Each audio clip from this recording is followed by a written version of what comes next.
What's up everyone, how are you all? Today we are back with another blazing Naruto story.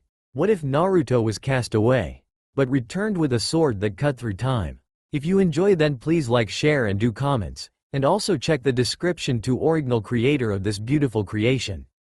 In the dim moonlight that filled the forest on the outskirts of Konoha, a child-sized and shaped figure darted among the bases of the time-scared trees. Despite abundant undergrowth, the small figure moved without a sound disturbing its surroundings, no more than a faint breeze. For all this incredible skill, the figure was easily spotted given its choice of eye-searing bright colors for clothes and natural hair and eye pigments. Berating this figure for his fashion taste would have no effect though. He was far too concerned with garnering attention than ruination of his stealth. This male figure, a young boy, was named Naruto Uzumaki. He was known by many other names though, precious few of them positive. He heard the muttered insults of demon child, fox beast, and monster brat, far more than the kindly stated favorite customer and friend. A lifetime of loneliness, a decade of hateful looks, and endless curses had left their mark on this child's mind, far too many emotional scars to be healthy for any person. It was these scars that lead to an early choice of a dark career and a bright dream. It was these scars that lead a young man to sabotage his own hopes in favor of fleeting recognition. And it was those same scars that would forever drastically change his life for good or ill. As the flaxen-haired youth settled into the small clearing where he'd been instructed to study, Lady Luck rolled her fickle dice. Studying the result, the lady smiled, and blessed her favorite son once more. Twitching nervously, an excited Naruto Uzumaki reached for the ties holding the infamous sacred scroll of sealing shut. When the ninja in training had heard that all he'd have to do to finally graduate from the academy, it had taken all his limited self-control not to laugh out loud. The blonde had been in and out of the Hokage's tower since he'd been just a toddler. The contents and ways of the supposedly secure tower had long since ceased to be a secret to him. The most difficult part of the entire graduation mission had been finding the right scroll in the cluttered mess that constituted the Hokage's personal library. Laughing loudly at the memory of dodging Anbu and making the legendary god of shinobi faint with a nosebleed, Naruto grabbed the ties to the scroll and whipped them off with a flourish. Suddenly equal parts calm and super excited, Naruto looked down to peruse just what super cool technique he would learn to finally become a ninja of the leaf. Kage Bunshin no Jutsu. Naruto twitched, seeing that the first technique was a clone variation. There just had to be something better than that. Bunshin Bakuhan no Jutsu. Naruto twitched again. While the idea of exploding doppelgangers sounded awesome, he still couldn't do clones for some reason. Pass. Kage Shuriken Bunshin no Jutsu. Twitch, twitch. Again, awesome sounding, but requiring that damnable clone technique. Growling in frustration now, Naruto decided going one by one was taking too long and with a snap of his arms, unrolled the whole scroll. Standing up, he walked the length of the sacred scroll. To his growing horror however, not a single additional technique could be read. Each and every one of them was blurry and indistinct, the instructions surrounded by odd kanji and ink patterns that screamed just one thing at his sharp, if sporadic survival instincts. Back the fuck off. Groaning childishly, the ninja trainee listlessly continued to the end of the scroll in sheer pig-headed stubbornness, hoping to find just one more technique that wasn't impossible to read.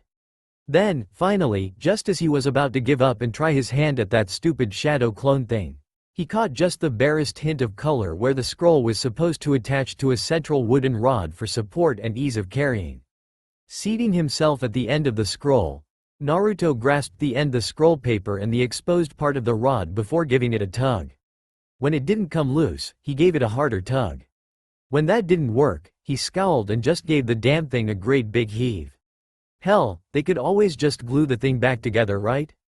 Rip. Naruto was distracted from sudden thoughts of just how much trouble even he'd be in for damaging the sacred scroll by a sudden flood of color from what appeared to be the single most complex piece of artwork the young boy had ever seen.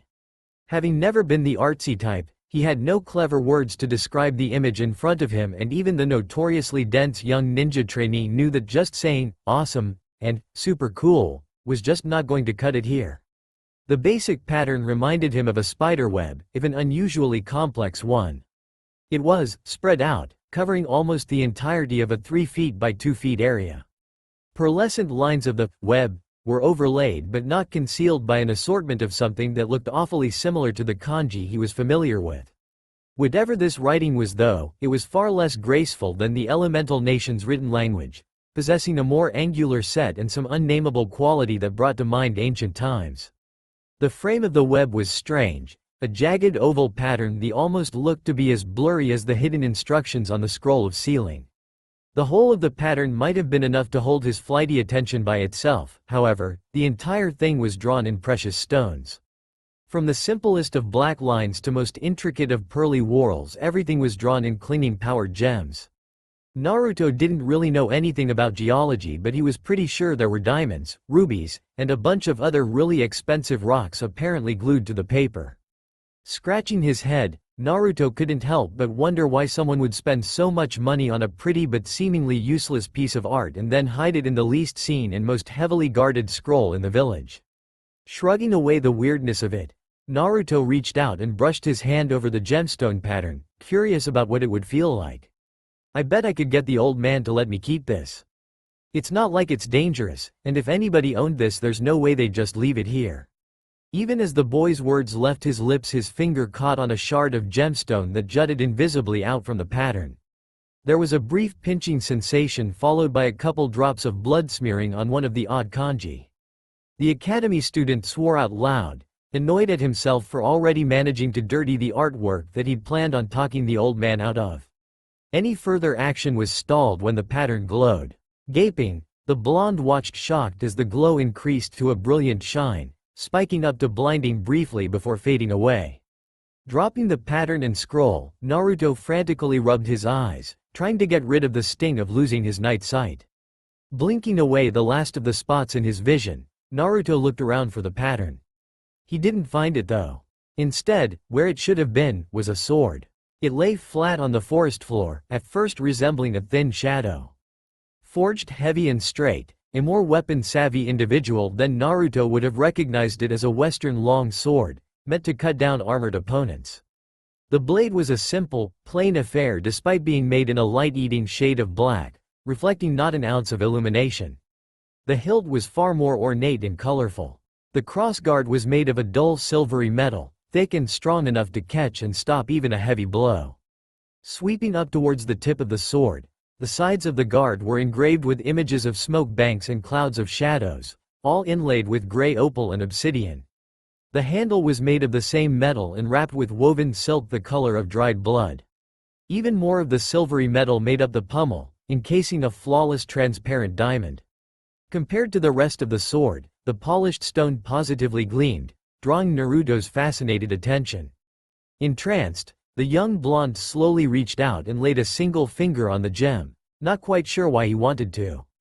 Because, I wanted to see what sort of person had released me from my imprisonment. Naruto froze. Released from prison? What were you doing in prison? He asked nervously, his mind struggling to wrap itself around what was happening. It was not a speedy process. The same reason that anyone else would be in jail, really. The sword chuckled, a somewhat rough sound that made Naruto think of the old man's time and smoke-scored voice. I misbehaved and society slapped me on the hand, saying, "Don't do that." To be more accurate, my previous wielder got a little rowdy. Rowdy? You're a little too young to hear just what he was up to, though if I understand what a ninja is, you will be worldly enough to hear about his activities soon. Naruto frowned. He wasn't the sharpest knife in the drawer, but he'd learned to sense mood shifts in people through exposure to grumbling crowds. You sound like you don't know what a ninja is, sword. You ninja weren't around the last time I was free, boy. Forgive me if I am a little behind on modern knowledge. Perhaps you care to tell me about it in detail? I can only see so much in a person's mind at a time. I can't. I've got to learn one of these techniques off the scroll or I'll wait. See into my mind? Are you reading my mind? Naruto blurted out, jabbing a finger at the sword. Get out of my head, you stupid hunk of metal. The sword's voice snarled in Naruto's head. You should have let go of me before spitting that insult, boy. You will regret insulting the Black Mirage blade. With that, Naruto felt a horrendous stabbing pain covering all parts of his brain right before passing out.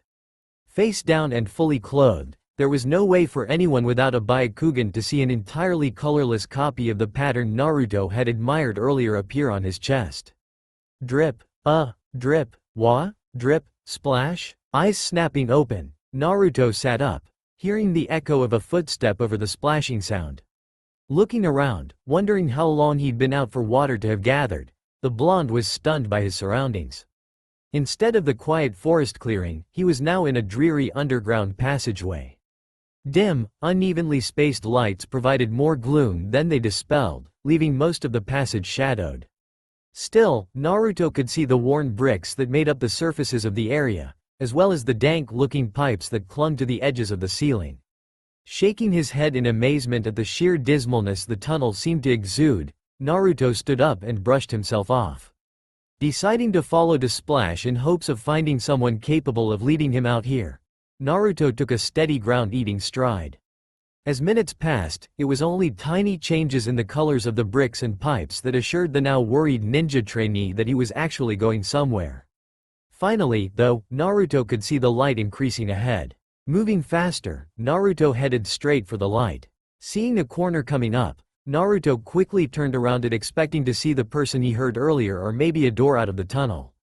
He sure as hell wasn't expecting an enormous bronze gate with a strip of paper instead of a padlock. What the hell? Why the hell is there a big-ass gate in the middle of a tunnel, sewer, whatever this is? Here already, human? You must have a devil's luck to have gotten here before that weapon spirit did. Naruto stared, dumbfounded, at the sight of a gigantic set of predator-sharp teeth and cat-slit blood-red eyes hovering well over 100 feet in the air behind the gate doors. Eyes, teeth, what's going on? How am I to know human? I do not pay attention to what you humans do.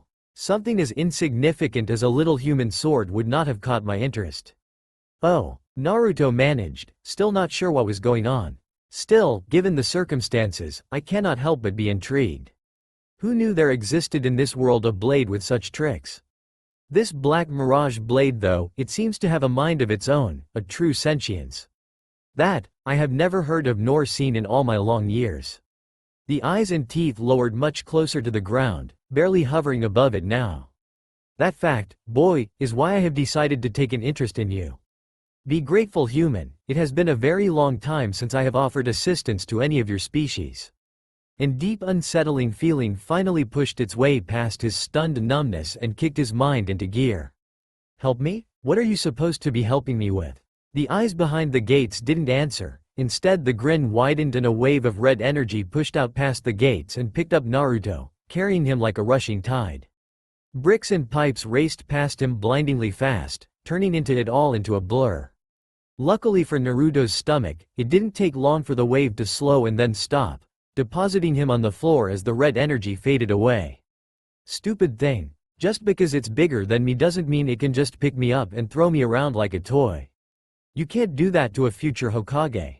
Shouting back down the tunnel, Naruto waved his fist for emphasis.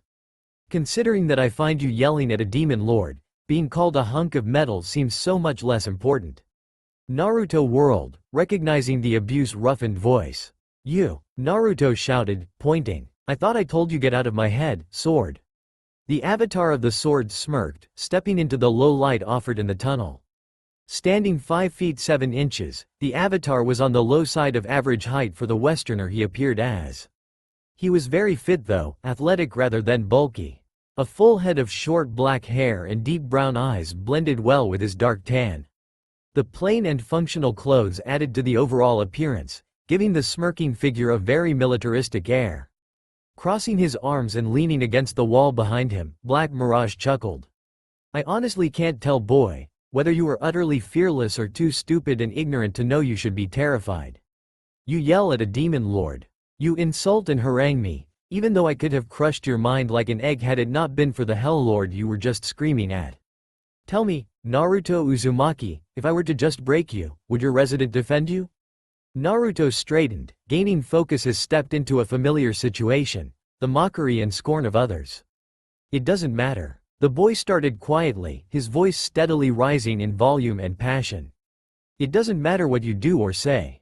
It doesn't matter what tricks you try. I'm Naruto Uzumaki, future Hokage of Konoha. I gave my word that I'd be the respected and honored leader of this village one day, and I will never give, never die until I've completed my promise. Bring on your worst scrap metal, I'm not afraid of you." Naruto crossed his arms and glared right back at Black Mirage. He might not fully have understood what was going on here, and he had some serious questions for the old man, but Naruto Uzumaki never backed down. "Hey, hee bwa ha ha ha ha. A promise? You risk life, limb, mind and soul because of a promise? I suppose that settles my question, boy. You're a bigger fool than any of my previous wielders ever were." Laughing hard, Black Mirage didn't see Naruto's eyes light with an inner fire, as it seemed there was yet another person laughing at his precious dream. He did however hear the boy's steps as he charged and looked up in time to be slugged in the jaws with all of the ninja trainee's strength. With a meaty thwack, the blade's avatar flew down the tunnel and tumbled to a painful stop. Naruto bounced on the balls of his feet, ready to fight, hands up and loose. The avatar moved slowly, raising to his feet without a word.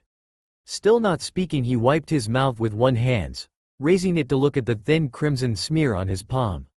Naruto jerked his head when the avatar finally looked up and stared him in the eyes. "Whenever you're ready, scrap metal," Naruto taunted. "I'm ready to kick your ass." It started small, a little twitch of the lips, but the man began to smile and finally grin manically, showing all his teeth. "You really are a little fool. But from now on, you're my fool, boy. I, the Black Mirage, the shifting sword of illusions and trickery, accept you as my wielder. Till the end of your days, Naruto Uzumaki, you shall bathe me in the blood of your enemies and together we shall be legends." The avatar of the sword faded into smoke, carrying the scent of sage and other unidentifiable herbs. "Our partnership starts now, boy. I look forward to fulfilling my purpose once again." Naruto looked puzzled, as the walls of tunnels around him darkened and began to fade. "You have a purpose? What kind of purpose? You'll find out soon enough. Now, get up, Naruto, wake up, damn it. Gah, what the hell, who's yelling? I am dumbass." Naruto swiveled, spotting the source of the voice. "Iruka-sensei, what are doing here? How do you even find me? How do you always manage to find me?"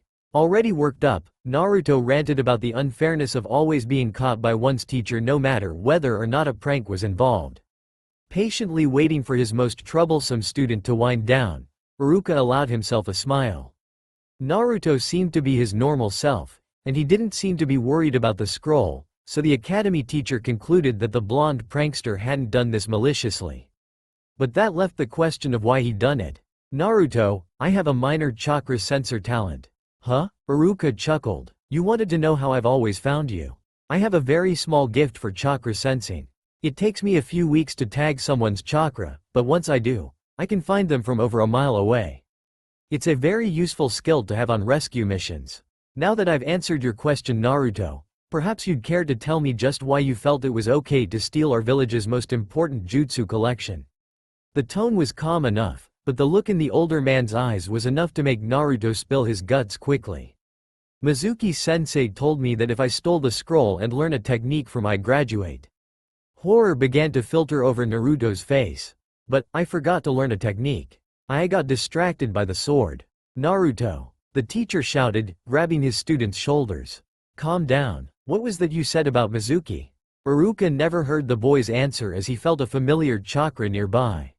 Killing intent spiked from it, followed by the whistling of thrown weapons.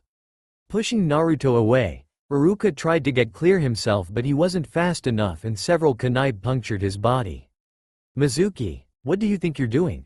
Grinning evilly, the silver-haired Chunin landed on the branch of a nearby tree, an oversized shuriken spinning on one hand. "When I saw you find that brat, I thought I'd have to come up with a convincing lie, but seeing you treat him like he was a friend even after he stole the scroll, well, that changes things. This whole thing was my idea, Iruka. I knew the demon would fail again, like he always does. But this year, I decided to take advantage of it. Thanks to the fox, I have the scroll, and all the power that comes from it." "What kind of moron are you?" Naruto shouted, moving next to Iruka. "Most of that scroll can't even be read, and there isn't even a fox here." Mizuki's grin widened and Iruka felt a chill go down his spine.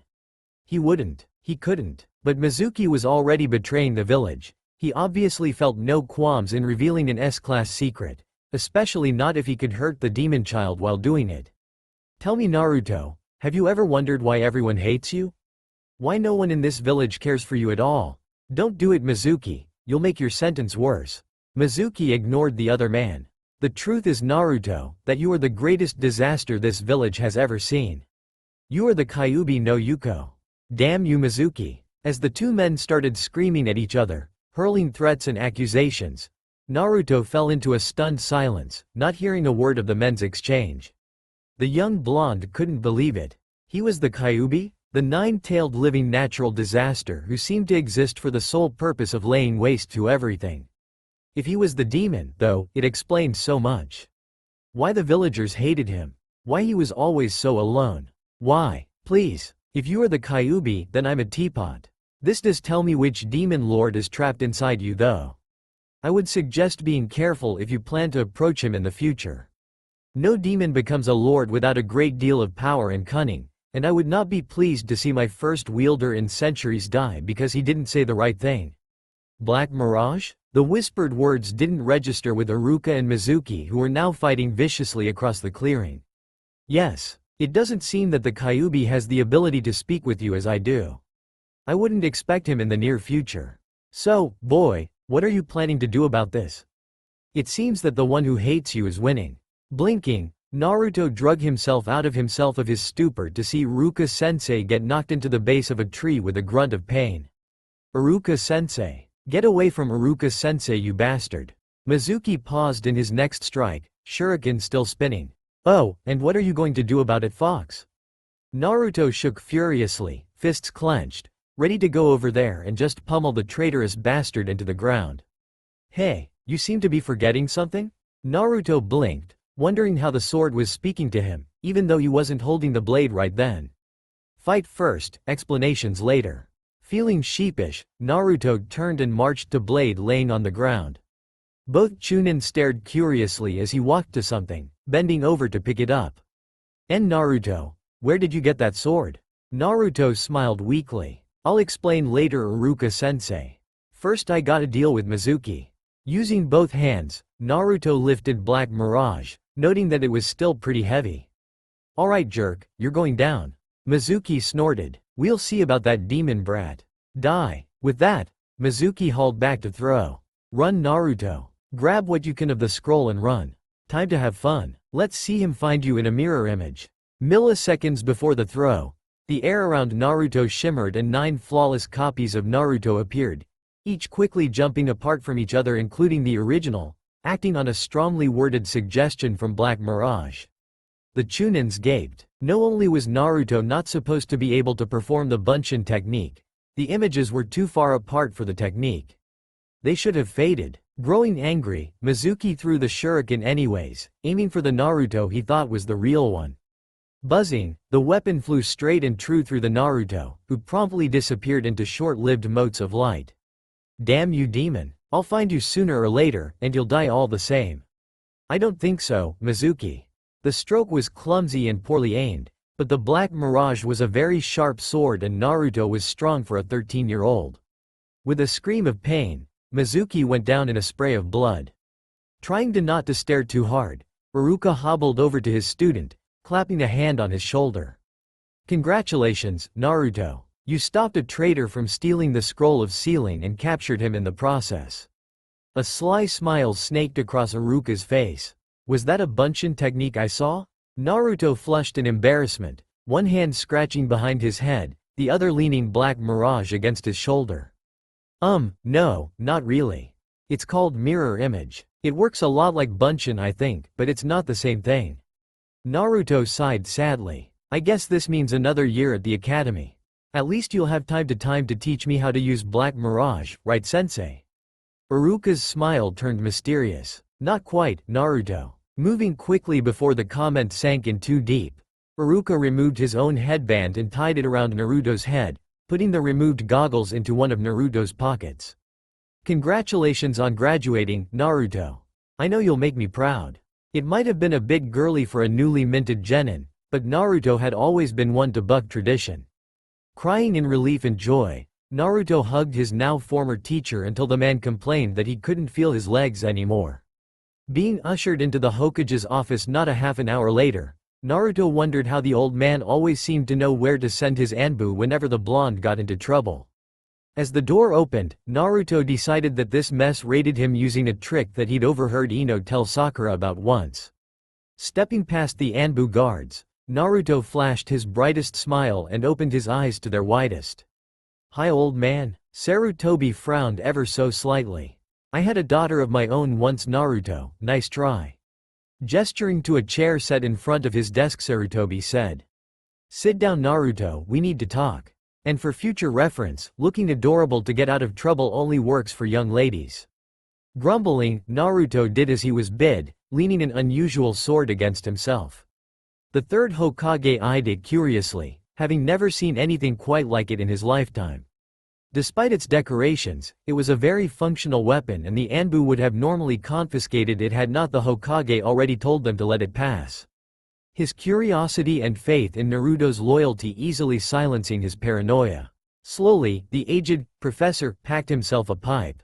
"Tell me Naruto, do you know why you are here?" Naruto flinched. "I stole the sacred scroll of sealing." Sarutobi nodded. "Rather adroitly my boy. Had this been a sanctioned exercise, you would have scored very well." Seeing the boy start to smile, the Hokage cleared his throat, catching his attention. However, this was not an exercise but a very real crime. Luckily, Mizuki was rather lacking in self-control when he was detained and admitted to far more than he should have. "It's clear to me that you were deceived by a very conniving traitor who had fooled ninja far more experienced than yourself. Therefore, you are clear of any charges. In addition, Iruka has informed me that you've finally managed to perform the Bushin technique. In light of this, I'm allowing your battlefield promotion to stand." Seeing the boy cheer and dance in his seat, Sarutobi smiled happily. The Hokage knew Naruto's dreams well, and had been saddened each time he failed to graduate. Still, perhaps those failures were blessings in disguise, allowing the socially starved boy to be grouped with his age peers. Letting Naruto vent his euphoria, the third waved for the boy to be still. "Now that you are a ninja, Naruto, why don't we have your first debriefing and you can tell me what happened out there?" Listening patiently, holding his questions, Sarutobi took Naruto's rather well-told story with gentle draws on his now-lit pipe. Wincing as he heard about the damage to the scroll and again at the meeting of the three minds, Sarutobi's thoughts whirled, wondering what sort of questions Naruto would have for him. He was not long in waiting. "Old man, they were telling the truth, right? That I'm not the Kyuubi?" Sarutobi nodded. "They weren't lying Naruto. You are not, and never will be the Kyuubi. You are the warden of his prison, and I have complete faith that you will always be able to keep him contained." Plowing on as Naruto smiled again, the Hokage waved. "Any other questions?" "Just one old man. Do you know anyone who can teach me to use a sword?" Sarutobi nodded, gesturing with his pipe. "There are quite a few ninja in Konoha who could tutor you in kenjutsu. Tell me Naruto, you said that the sword came out of something that looked like a seal, that it could talk to you?" Naruto nodded quickly. "Yeah, I haven't seen him do much, but with a name like his, I bet it has awesome powers." Sarutobi eyed the blade. "Naruto, do you think I could speak with him?" The blonde blinked. I could ask." Twisting in his chair, Naruto grabbed the sword's handle. His expression growing dim, Naruto was perfectly still and silent for a couple of minutes before his face brightened back up. "He says no, that he only talks to his wielder. He wouldn't say why, something about standards and practices." The third's eyebrows hiked up, but he continued on. "That's all right then. Naruto, do you think your sword?" "The Black Mirage Blade." Naruto supplied helpfully. "Black Mirage Blade could explain his abilities? I will need a personal record so that I can properly gauge what missions you will be able to undertake." Naruto fell quiet again, the silence lasting longer this time. When he finally started talking, it was a little slow, obviously thinking about it. "I don't understand a lot of what was talking about cause he's using all these weird terms. He said something about being a focusing device. That he makes it super easy for his wielder to create illusions, so easy you can keep swinging him and create illusionary constructs at the same time.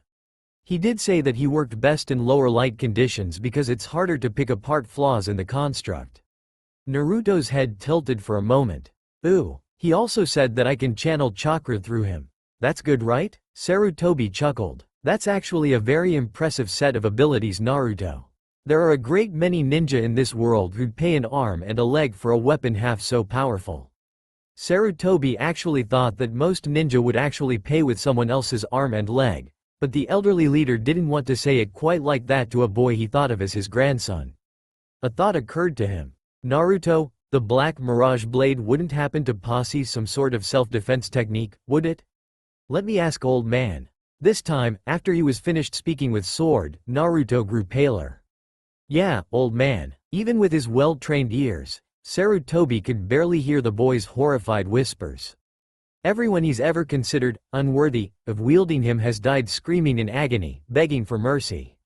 He also said that I should be very proud. I'm one of less than 10 people who has ever picked him up and lived. The Hokage flinched noticeably. Being told something like that could have only been terrifying, and the wily ninja doubted he could say or do anything to discourage the sword from saying things like that in the future. Yes, well, you should be proud. I know that I'm proud of you. Why don't you head home, Naruto? You've had a rather long day, and tomorrow is team assignments. You want to be well rested for the start of your career, don't you? Getting a shaky nod from the boy, the third gestured subtly for one of the Anbu to escort Naruto home. Another gesture assured his privacy.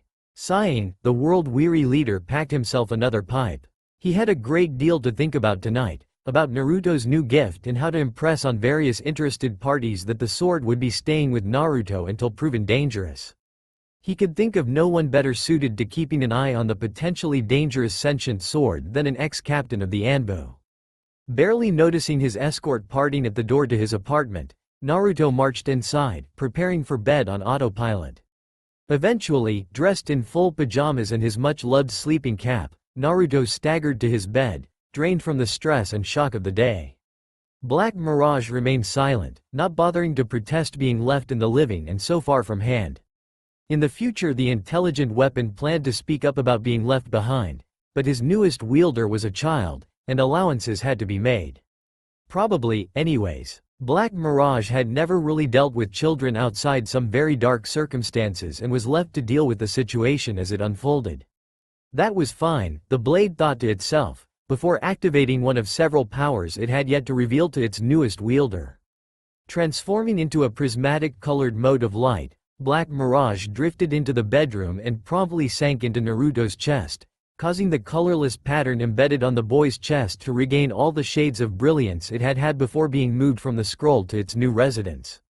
Dream, wielder, and show me what you really desire.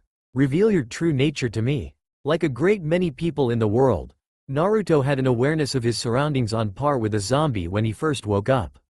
He shuffled through his morning routine from here to there, getting it all done without really thinking about anything at all. It wasn't till the blonde started to get dressed that his brain kicked into gear, courtesy of an annoyed sentient blade. What do you think you are doing? Naruto froze, his sleepy mind not recognizing the voice or the fact it was coming from inside his head. Getting dressed. Must you wear such a color? Did you know that brighter shades of orange cause heightened aggression in humans who view it?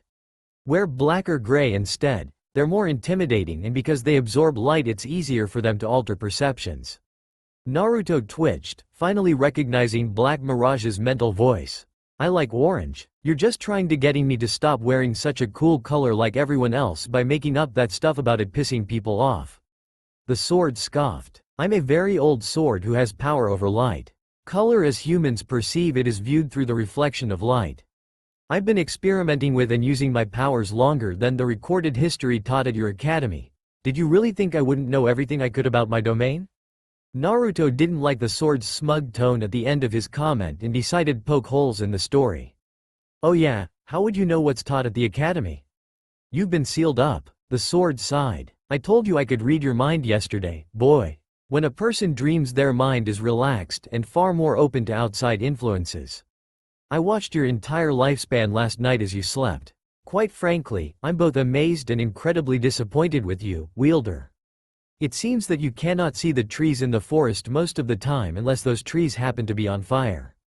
Hey, Naruto protested. I can see just fine. You see but do not perceive, wielder.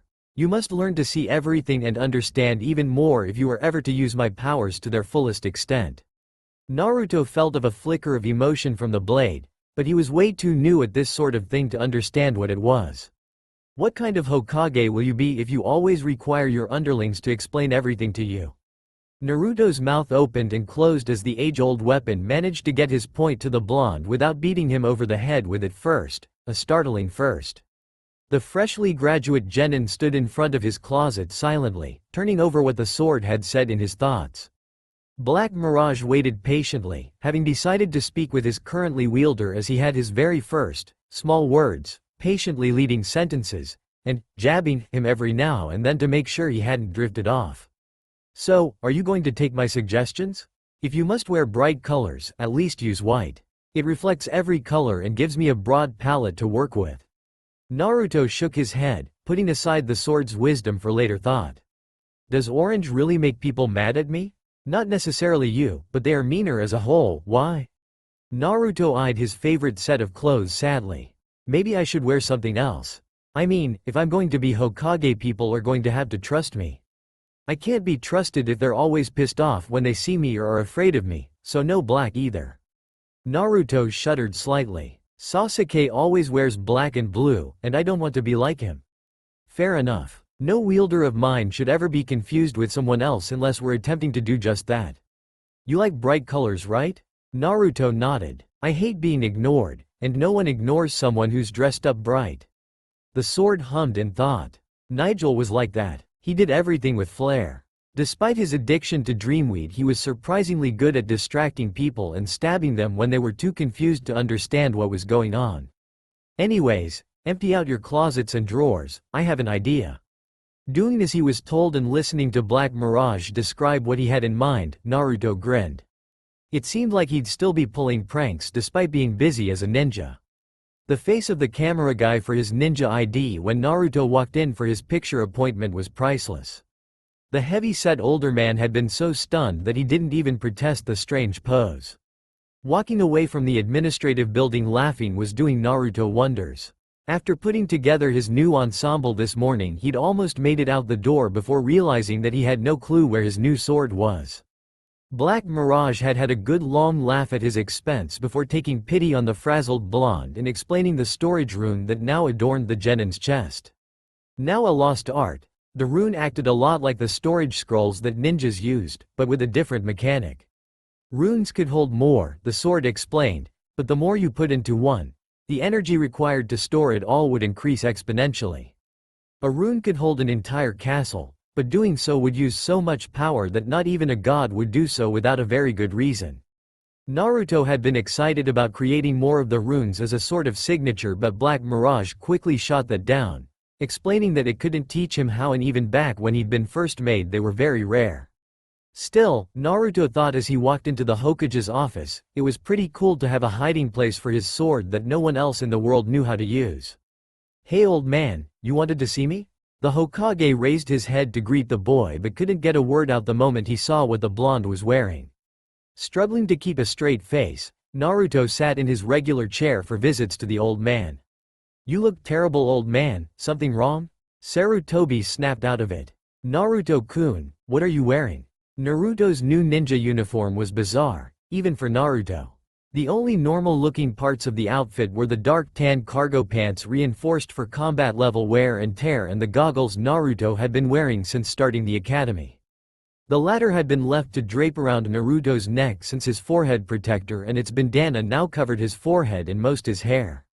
It was a smart, if strange move from Naruto, who normally left his spiked hair free.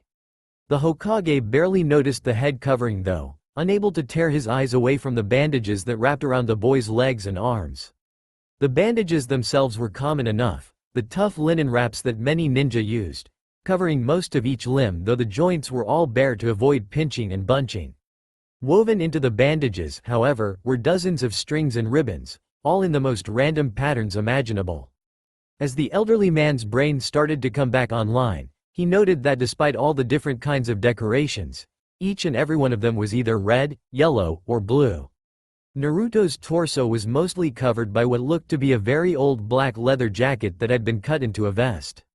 The time-faded leather was faded into gray at places, though these patchy areas were mostly covered by Leaf Village insignias and the swirl that was Naruto's personal symbol. Sarutobi might have eventually passed all of this off as a prank by Naruto, to try and lift spirits or the stress of last night if not for one thing. The boy's open leather jacket turned vest revealed his chest and stomach, both of which were tattooed. Naruto, what is that on your chest? More importantly, why is the seal visible? Naruto shrugged. I don't know why the seal is visible, but it's been that way since I woke up this morning. The web thing on my chest is where Black Mirage hides when I'm not using him. Naruto's head tilted to the side, eyes blanking out for a second. Oh, Black Mirage says that it showed up when he attached himself to my chakra network. It looks awesome though, right? Sarutobi sighed. I'm not sure that advertising the seal is such a wise idea, Naruto. A bit of pain flashed across Naruto's eyes. I don't think it matters, old man. Anyone who could figure out what the seal does already knows about the fox. Besides, I need to be able to reach the rune to summon Black Mirage. Sarutobi blinked. Rune? Naruto brightened back up, nodding. Yeah, Black Mirage says it works like a summoning scroll, but I don't need blood. The third nodded. Given the sword's size, simply carrying it wasn't practical. Naruto having a summoning seal embedded in his skin was unusual, but not unheard of. Wait, summoning, Naruto? Yeah, it summons Black Mirage from wherever it is. He says that more than one of his previous wielders escaped prison that way. Sarutobi smiled at Naruto's excited look and gestured for the blonde to continue the story. Listening to the young boy babble on about a daring escape from prison in Posse, the village leader decided that he'd leave the seal's open display alone for now. It wasn't in Naruto's nature to blend in with the crowd. Obviously, the boy felt that he needed to confront the citizens of Konoha about their issues about the Kyuubi and Naruto himself. Though the third did wonder about the string. This time, I've got you, old man. Both ninja turned to the door at the shout. Charging towards the desk with a training shuriken in hand was a small boy wearing an odd hat and scarf that was too long for him. Letting out a warbling war cry, the boy drew back to throw the shuriken and promptly tripped, landing face down on the floor. Hissing in pain, the boy sat up, rubbing his scrapes. Naruto started laughing hysterically, clutching his stomach. Sarutobi hid his chuckles, not wanting to hurt Konohamaru's feelings. Was that a trap? Who tripped me? Seeing the older boy in front of him laughing, the scarf-clad boy jumped to his feet, pointing at the blonde. Why'd you trip me? Naruto stopped laughing instantly. He hated being blamed for things he didn't do. People had blamed him for things when he was younger, occasionally even things he couldn't have done. Getting older, he silenced all this by pranking outrageously until all they talked about were what tricks he'd played. After learning about the fox last night, he now knew that those people had accused him just so they could have an excuse to yell at him. Nothing had ever come of these accusations. Sarutobi personally looked over all such claims, but people kept making them. Hearing such a thing come from a boy younger than himself was infuriating. Standing, Naruto stomped over to the boy and lifted him up by his shirt. What are you doing to the Hokage's honorable grandson? Looking over and up, Naruto spotted a tall and lanky man, wearing a Junin outfit without the flak jacket and a pair of sunglasses. Raising an eyebrow at the Junin, Naruto turned to the boy. He was still being held up. Konohamaru smirked at the blonde, positive that Naruto was like everyone else the boy had ever met and would now promptly let him go and kiss his ass. What do you think you are doing, brat? Leave the honorable grandson alone. Like I give a damn who he's related to. Fisting his free hand, Naruto brought it down on the boy's head hard enough to leave a small mark. Letting the boy drop to the floor, Naruto shoved his hands in his pockets and walked away. We'll talk later, old man, see ya. Ebisu snorted, turning to his student and closing his eyes in an attempt to look wiser. Do not concern yourself with trash like that, boy, honorable grandson. Such people only exist to cause trouble and soon destroy themselves. All you can do is to distance yourself from them so you don't get involved when they go. Ebisu nodded to his own wisdom. What an interesting way of describing a boy I know and trust very well, Ebisu. However, my grandson is not here. Paling, Ebisu stared in fear at the Hokage, not sure if he should be more afraid of the fact that he lost the man's grandson or that he just insulted the Hokage's ward in his presence. I'd suggest you move quickly, Ebisu. My grandson did leave right after Naruto after all. The Junin raced out the door, trying to ignore the eyes boring into his back. Naruto strode down the street, heading towards the academy for team assignments. Despite the increased colorfulness of his outfit, he was actually getting less ugly looks from the nearby adults. It seemed that losing the orange jumpsuit like Black Mirage had suggested was working. He didn't suspect at all that the reason he wasn't getting as many looks was because nobody was recognizing him because of a lack of orange. A few blocks away from the academy, Naruto noticed something suspicious following him. Stepping onto an empty street, Naruto was hoping that he would be able to spot whatever it was that had pinged his sixth danger sense. It turned that the suspicious object was the boy from the old man's office.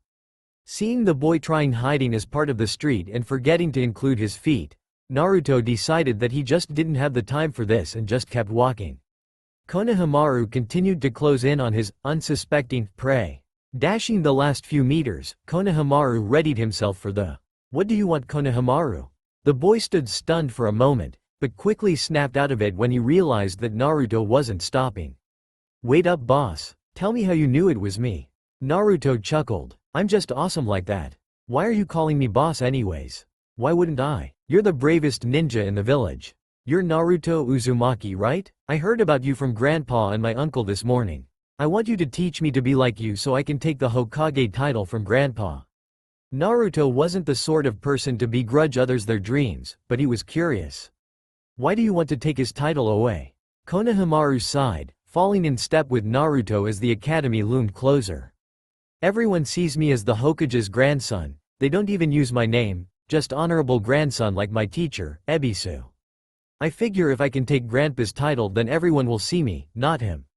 Konohamaru looked up at Naruto, eyes blazing with determination. "That's why I want you to teach me. A guy who can break into Grandpa's tower and knock him out with a single technique is sure to make me powerful enough to take on Grandpa in no time." Naruto was thinking about teaching Konohamaru the Oiroke no Jutsu for shits and giggles when he heard Black Mirage mutter, "If power alone made a leader, then I'd rule this place." Leaders are cunning and wise, or at least possessing enough common sense to fake the latter. Schooling his expression to something resembling somber, Naruto turned to Konohamaru. "I can't teach you to take down the old man." Konohamaru stumbled in surprise. But why not? I promise I'll listen to you do and what you say." Repeating something the third had once done for him when he was young and painfully lonely, Naruto ruffled what hair stood out of Konohamaru's strange hat. "To be honest, I only beat the old man 'cause I did something so crazy and stupid that he would have never expected it in a million years. The old man is the best ninja in the village, and if you want to beat him for real, to show everyone that you deserve to be the Hokage, then you are going to have to make a decision." "What decision?" Konohamaru asked quietly, awed by Naruto's words. Naruto stopped, the two boys just outside the academy gates. "What are you willing to give? Being a Hokage is not just about being badass, even though it helps. A Hokage, a true Hokage, gives everything to their village. Their time, their love, even their lives." Naruto paused, thinking of the friends and family the fourth had no doubt left behind to seal away the fox. Being the Hokage is the greatest of honors, and it requires the greatest of sacrifices. Naruto clutched the seal on his belly as Black Mirage sent a sensation of reassurance, the best the sword could do. Konohamaru was silent for several minutes, obviously thinking about what the older had said. "Thank you, boss. A lot of what Grandpa says makes more sense now. I think, when I become Hokage, when I'm ready to be just like Grandpa, that I'll tell everyone what you told me." Naruto laughed, feeling a great deal of joy knowing that he'd stoked Konohamaru's will of fire as the Hokage had always been there to do for him. "Well then, Konohamaru, I'll be sure to keep the hat warm for you." Winking, Naruto turned and walked through the gates, leaving Konohamaru to sputter and protest loudly that he'd be the fifth Hokage and not the other way around. A short ways up the street, Ebisu leaned against a store wall, his expression contemplative. "I suppose, of all the village, it would be the Jinchuriki who understands what it means to give one's all for the good of others." Ebisu's gaze lifted to take in the academy. "I'll never like someone like you, brat, but I think that one day I might respect you, just a little." Shoving off the wall, Ebisu went to collect his wayward student for taijutsu practice. Stepping into his academy classroom for what was probably the last time, a fond smile slipped over Naruto's face. He'd almost missed this place now that he was a ninja. Get a seat in the back. I want to see all your classmates. Studying people through another's memories is too inaccurate. Why do you need to study them anyways? I wouldn't suggest talking out loud. Humans always seem to try and kill my wielder when they do that. Naruto rolled his eyes. How else was he supposed to talk to the SWROD? Project your thoughts to me, smart ass. There is a bond between us, if an easily broken one. Naruto frowned, fidgeting in his seat. If he could speak to the sword silently, why hadn't told him so? So far all he'd been able to do is listen as it told him what to say. You have been, even if you don't realize it. You just don't do it well or often. I would have already taken you through this, but I didn't want to drown you in information. That, and the sword was pretty sure that the easily distracted blonde had already forgotten some of what the sword had told him. A faint rumbling sound caught everyone's attention and the whole class turned to the door. With a bang, it flew open and Sakura and Ino shoved through the doorway together. First, as Naruto sighed dreamily and stared at Sakura, Black Mirage began cringing in pain. As a sword empowered towards the visual realms, he didn't much like loud noises. Naruto, he put up with because the kid had some serious potential and a real drive to harness it, but these two shrieking girls and the equally offensive Kunoichi that were joining them were all straining his tolerance. As the sound built and built to the point where Iruka's entrance was completely missed and even Naruto was covering his ears, Black Mirage decided that he'd had enough. Shut the fucking hell up, you miserable little cunts. If I hear one more sound out of any of you, I'm going to gut you all. Dead silence fell on the room as everyone turned to the back and stared at Naruto, who they didn't recognize at first. Regaining control of his body, Naruto's mind went completely blank as he struggled to find a reaction to not only losing control of his mouth, but being stared at by the entire class for threatening them. Luckily, Iruka stepped into the silence with a cough. While that was a little extreme, thank you Naruto. Gasps abounded. That's Naruto. Sakura yelled, having never dreamed that Naruto of all people would threaten bodily harm to the entire class, much less the girls. It's him. Now everyone take your seats. Watching his students file to the closest seats, Iruka sighed. The mood in the room was now totally wrong for his usual end-of-the-year speech. He liked that speech, damn it. Sensei, why are you covered in bandages and what happened to Naruto? Iruka sighed again and pinched his nose. I was involved in a fight last night, which is why I'm hurt, but I have no idea what you're asking about Naruto. He yelled at us. Sakura shouted, not used to the blonde raising his voice to her at all. His clothes. Ino chimed in, incredibly curious about why Naruto was wearing that weird mess of strings. In the Hokage's office, the village leader and all the gathered Junin in his office to watch the new students via crystal ball perked up, rather curious themselves. Iruka shrugged. Naruto, care to explain to your classmates the sudden change of clothes? Naruto blinked. It's for a technique, I know. It's the first of a school of techniques, so I changed my gear to make them easier. It'll change again when I get better at them, but this is what I'm going with for the start of my ninja career. Most of the class seemed interested in what kind of technique would require that kind of coloring, but one student saw an opportunity. Yeah, right, Naruto. Even if you learn some freaky technique, it's probably just something stupid like that naked transformation you're always doing. I bet Sasuke-kun could come up with a much cooler technique on his own, right Sasuke-kun? As Sakura's voice rose to croon Sasuke's name, Black Mirage snarled. That pink-haired bitch has the single most annoying voice I've ever heard. She must suffer. Scowling, Naruto crossed his arms. Thinking Sakura's comment had sent into a sulk, the rest of the class turned around and Iruka started handing out team assignments.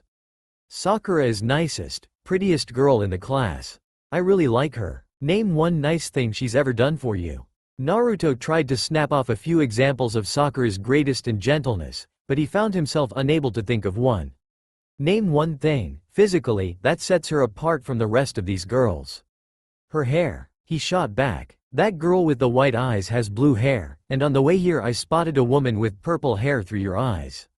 Try again. Well, I like her and that's too bad. Black Mirage snorted in amusement. What a way to win an argument. By the way, your name was called. You're on a team with the pink harpy and that Sasuke child you dislike. Before Naruto could ask what a harpy was, Iruka spoke up. I just wanted to say, before I go, that I will miss you all. I know that you all will make me proud as true ninja. Goodbye everyone. Sliding open the door, he left, letting in a group of Junin who spread out, and started calling out team numbers. Hours later, Sasuke, Sakura, and Naruto were sitting in the classroom waiting for their new sensei to arrive. Sasuke was bored, but dealing with it. Sakura was a hair away from snapping and attacking the first person to irritate her. Naruto would have been even worse than her had not Black Mirage spent the last few hours discussing what he could and could not do. The sword was reasonably certain he'd gotten through to the boy. Clack! All three genin turned to door. Standing in the doorway was a tall, masked Junin. Silver hair jutted up like broom bristles and his left eye was covered by forehead protector, leaving only a thin band of his face visible. Sweeping his eye over the kids, the man gave a tinny nod. Team 7, follow me. Standing, the genin obediently followed him outside to a small park. Waving his hand, their sensei had them sit in front of him while he sat on a railing. Alright, let's introduce ourselves. Maybe a little self-description. Why don't you go first? Naruto challenged, not liking the man's attitude. I'm Kakashi Hatake. I'm an elite Junin. My likes and dislikes are personal. I have a dream, but you're all a little young to hear it. Who wants to go next?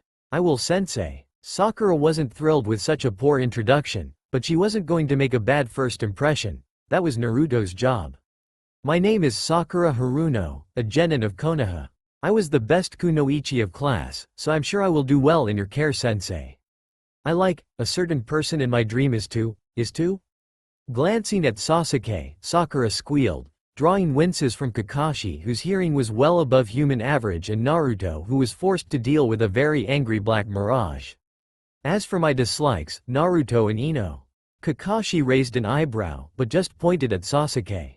Sasuke Uchiha. I don't have many likes, and there are many annoying things I hate.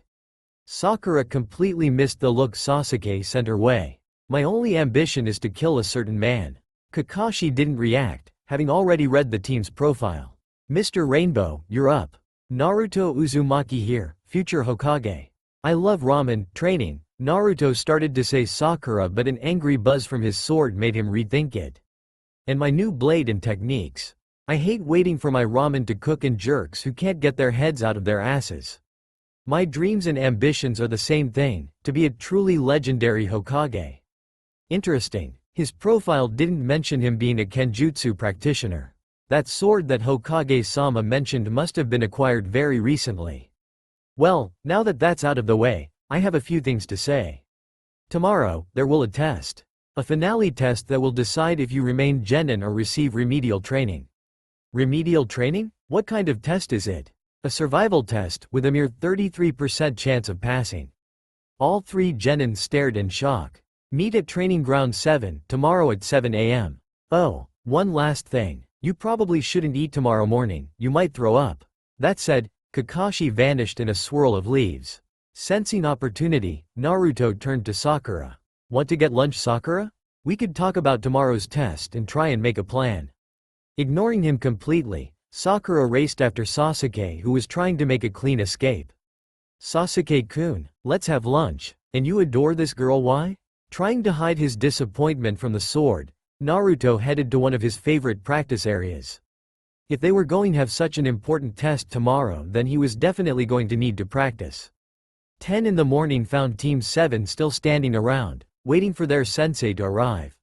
Sasuke and Sakura had gone past bored and into angry, though only Sakura was showing any sign of it. Naruto was once again distracted by talking with Black Mirage. This was no coincidence. The sword had noted the boy's short attention span and had been working with it. Every time Naruto started getting twitchy, Black Mirage would mention a trick or technique he'd seen at one point or another in his centuries-long existence. A lot of what he talked about was either not in Naruto's skill range or flat-out impossible for the boy, but brainstorming about ways of pulling them off worked marvelously at keeping him busy. Yo, you're late. Char's teat bitch, stop screaming. Kakashi blinked in surprise at that exchange, wondering why Naruto's profile said he was infatuated with the pink-haired girl. Sasuke simply enjoyed the silence of Naruto's embarrassment and Sakura's hurt at being yelled at by a boy who'd admired her forever. Inner Sakura was not a happy camper with this new development and was gearing up to unleash hell on Naruto when Kakashi saved his life. Ahem. If you all are done, there is a test to be taken. Walking up to a stump on the training ground whose top had been smoothed for use as a table or seat, Kakashi put down a wind-up clock and a pair of packed lunches. Alright, the test is simple. In order to pass, you must have one of these bells. Removing a pair of plain bells from a pocket with a small flourish, Kakashi then attached them to his belt. But sensei, Sakura murmured. There are only 2 bells. Shouldn't there be 3? No, there shouldn't. Now, you have until noon. If you want to pass, you should come at me with all your strength and killing intent. Naruto raised his hand. Are you sure, sensei? Wouldn't that be dangerous to you? Kakashi's smile was visible through the mask. I wouldn't be much of a Junin if I couldn't take on a few genin and avoid getting hurt. The test starts now. Sasuke and Sakura figures blurred as they dashed to the edge of the clearing to conceal themselves.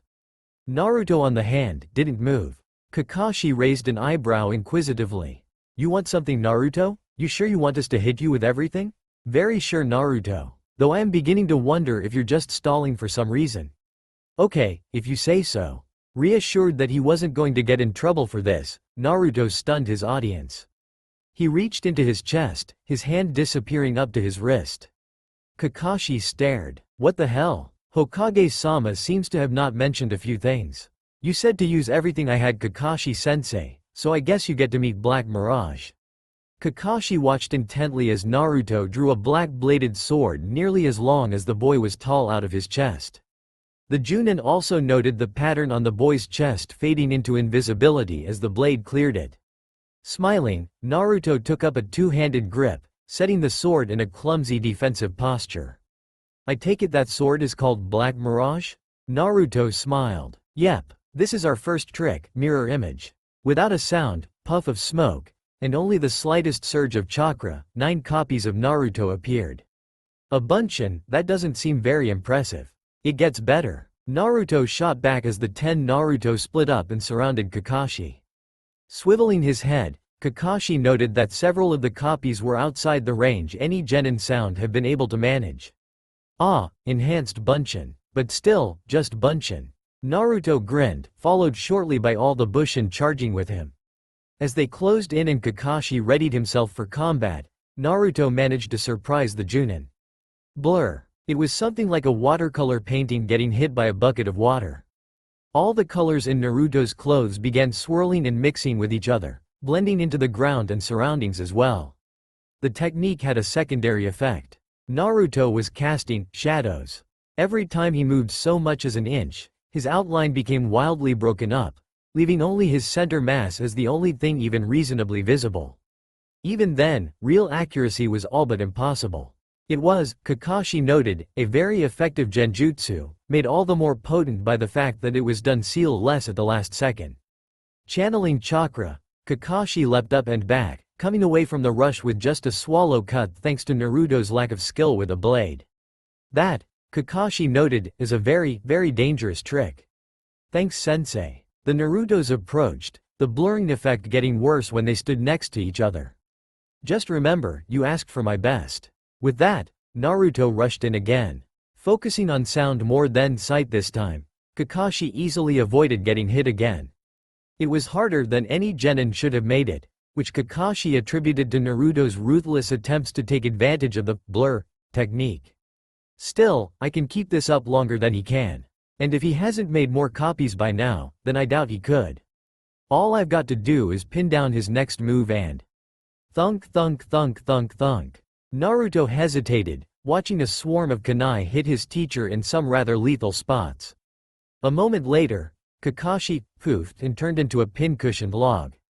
The pause cost Naruto though, having held still long enough for most of the blurring to fade away. Pow! The blurring completely disappeared as Naruto tumbled through the air, his concentration shattered by the swift kick to his ass from Kakashi. After landing in the river, the mirror images vanished. Feeling a spurt of satisfaction, Kakashi raced to where he could see Sasuke dashing through the woods. The bottom of the class had an interesting trick, Best to face the top of the class with a hint of caution. Sitting at the bottom of river, looking supremely pissed off, Naruto pondered his next move. He had about 10 minutes of air thanks to one of the tricks he'd heard about from Black Mirage. The sword was quietly impressed by the speed the boy had picked up the secret to this trick, and decided to toss the boy a bone. It's time to take the kid gloves off, wielder. Shall we try something mean? Let's. I didn't get to make this speech earlier, but there are 3 core principles to being a ninja. Taijutsu, ninjutsu, genjutsu. Care to try one out? Sasuke spun around to see his new sensei watching him lazily. Naruto might have had a cheap trick, but I'm better than him. We'll see. Sasuke launched himself at Kakashi, starting a furious taijutsu assault. Kakashi instantly noted the difference in skill level between Naruto and Sasuke, with Sasuke being much higher. Still, it wasn't getting him a bell, and they both knew it. Jumping back, Sasuke started flipping through hand seals rapidly. Shit. Gukaku no Jutsu. Sasuke watched calmly as the fireball sputtered out, expecting a royal pissed off but injured and weakened Junin. But there was nothing. Where is he? The sides, above me, behind? Below. Shinju Zanshu no Jutsu, double suicide decapitation technique. A moment later, Sasuke was completely immobilized. Stepping out of the earth and brushing himself off, Kakashi eyed Sasuke. By technique, you are better, but he uses what he has very well. Think about it. Now, to traumatize a fangirl of yours. Kakashi once again disappeared in a swirl of leaves. After arriving near Sakura, Kakashi had expected the pink-haired girl to put up a decent fight like both her teammates. She proved to be incredibly disappointing, fainting after a quick hell viewing genjutsu, something her profile said she was inclined to. Deciding to play with Naruto some more before the timer went off, Kakashi headed to the river to pick up the boy's trail. What he found was Naruto floating face down in the river, partially weighed down by the sword still gripped in his hand. Oshito shito shito shit. Hokage-sama is going to kill me for this. Diving into the river, Kakashi reached in to pull the boy and out to try mouth to mouth. When he tried to grab the boy's vest though, his hand went straight through. I just jumped into a river after my drowned genjutsu specialist Genin. Way to go, Kakashi. Car boom. An exploding note embedded on the riverbed and pumped with chakra to stall its soaking and destruction went off a few feet from Kakashi and launched the unsuspecting Junin well into the clearing. Steaming, the silver-haired ninja made a mental note to avoid truly pissing off the blonde, at all, ever. Slightly concussed, the Junin missed the ringing off the bells as they were taken off his belt, though he did see them float away. Kakashi was about to lunge for the Genin and take them back, while inflicting some well-deserved vengeance, when the timer finally went off. Sigh. Wait here, Naruto, I'm going to grab your teammates. Kakashi-sensei. Why is Sakura-chan tied to the log? The restrained girl glared hatefully at her sensei. She failed to even make an attempt at the bells, unlike Sasuke who managed to brush against them. The fact that you actually got the bells just makes her look ridiculous. But what's the gag for? Sakura attempted to scream out support for the sentiment, but failed to get more than faint groaning. She yells, loudly and at pitches that make my head feel like an ice pick has been jammed through my temples. Naruto squirmed guiltily, having recently noticed that fact due to Black Mirage's rants on that damn harpy whore. Now, I'm afraid that Sasuke and Sakura haven't passed my test. However, since Naruto has, I will allow you two a second chance after lunch. But, for that dismal performance, Sakura is not allowed to eat anything. Later, Kakashi disappeared in a puff of smoke. Taking a quick look around, Naruto ripped Sakura's gag out and held out a piece of his lunch. Eat up, Sakura-chan, you'll need your strength for the test. The pinkette would have protested getting food from Naruto of all people, but her stomach gurgled, demanding sustenance since she had skipped breakfast. Watching the two, Sasuke scoffed. Still, the blonde idiot had somehow managed to get the bells, so perhaps he wasn't completely useless, but his pink-haired fangirl was good for nothing but a distraction. Sasuke blinked. That was it. That was how he was going to get a bell, provided Kakashi could get Naruto to hand them back at some point. He was going to use Sakura as a distraction, then swoop in and snatch a bell the way Naruto had probably used those advanced Bushin. Praying she didn't look too deep into it, Sasuke picked up a piece of his own lunch and held it out to Sakura, who blushed. If only the fangirl hadn't starved herself, this wouldn't be necessary. You've broken the rules. Scared shitless, Team 7 watched their sensei appear and glare at them with a highly effective dramatic background. Do you know what the punishment for breaking the rules is? The genin shook their heads. You 3, pass. Team 1, remedial training. Team 2, remedial training. Team 3, ditto. Team 4, psych training. Team 5, remedial training. Team 6, another bunch of remedials. Number 7 was skipped as it was not nearly late enough for Kakashi to be here. Team 8 passes. There were some soft murmurs given that the Junin of 8 was a rookie, but no one said a word against her. Team 9 is still active from last year. Asuma? Team 10 passes dad. Whispers and nods abounded. Team 10 was the second Ino Shika Cho team and nobody had expected them to fail. Has anyone seen Kakashi yet? Why bother Hokage-sama? Kakashi never passes anyone. Sorry I'm late. A blonde fox thought it would be funny to hit me with an exploding note. People turned to comment on Kakashi's idea of a joke but promptly shut up when they realized that he had a bandage wrapped around his head. Sarutobi puffed on his pipe, deciding to get the ball rolling despite having a good idea what happened anyway. An exploding note, you say? That's a rather serious accusation. Kakashi waved it away. It was during the test, so it was perfectly legal. Surprised the crap out of me though, and threw me over a river. Loud whispers and not-so-quite murmurs filled the meeting room. Quiet. Getting his silence, the Hokage gestured for Kakashi to continue. Looks were exchanged as the ex-Enbu described the fight that afternoon, glossing over nothing. In the silence that followed, Kurenai stepped forward. Hokage-sama, if Naruto was such a promising genjutsu master, why wasn't he placed on my team? The third smiled gently at the rookie Junin. It's because he couldn't use genjutsu at all till he found that sword, the Black Mirage. From what Naruto has told me, it acts as a focusing lens, converting pure chakra in genjutsu based on Naruto's will. It is a very powerful sword, but incredibly picky about those who wield it. Naruto is one of less than a dozen people to have ever held it and survived. Kurenai winced, nebulous thoughts of trying her hand at the useful-sounding weapon dying quickly. I see. Still, Hokage-sama, perhaps it would be best I helped him with the basics. Kakashi muttered something quietly about the blonde being enough of a menace without them. That sounds like a good idea, Kurenai. The boy probably needs a review of all the basics considering where that traitor Mizuki worked. In fact, Team 7 stood in their usual spot, in their usual positions, as the genin waited for their Junin instructor to arrive. It had been a week exactly since they had passed their sensei's test and in that time they hadn't accomplished much.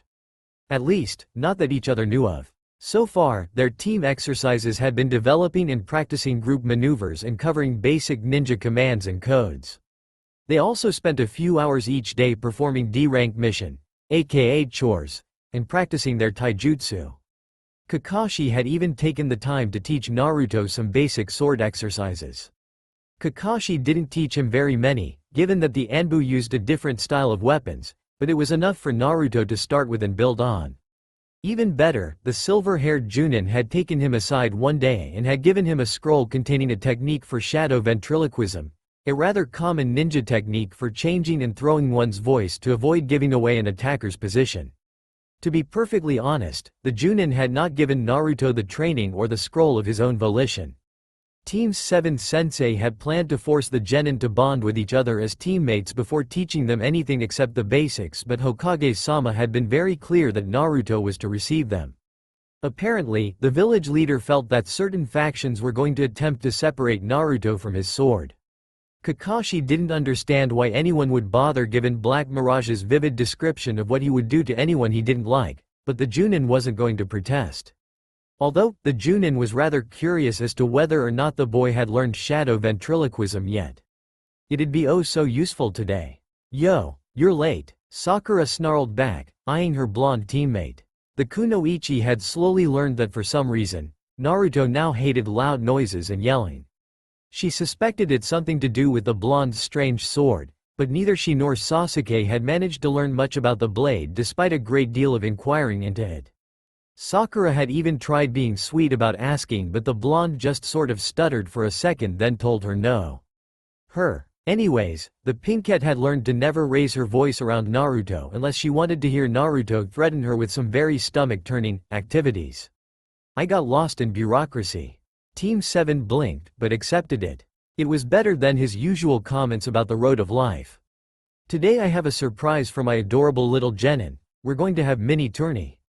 A what? A mini tourney? Hokage-sama feels that because of certain factors, the archived information about your personal skills may be skewed.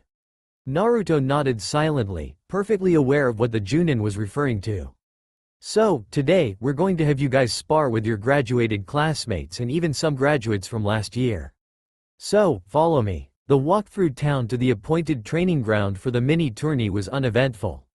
The villagers had managed to spread the fact that Naruto was no longer wearing his orange jumpsuit, but they had also spread the fact that glaring at the boy now had certain risks. Not every time, but now and then, someone would be glaring at the boy hatefully and they would inexplicably become violently ill. So now, only the most hardcore fools would try to burn holes in the boy with their eyes, making walking through town much less stressful for Naruto. As they stepped onto training ground 16, Team 7 saw Teams 8 and 10 standing there with the Junin instructors that they had seen on graduation day. There was another team of genin there, one whose members were unique.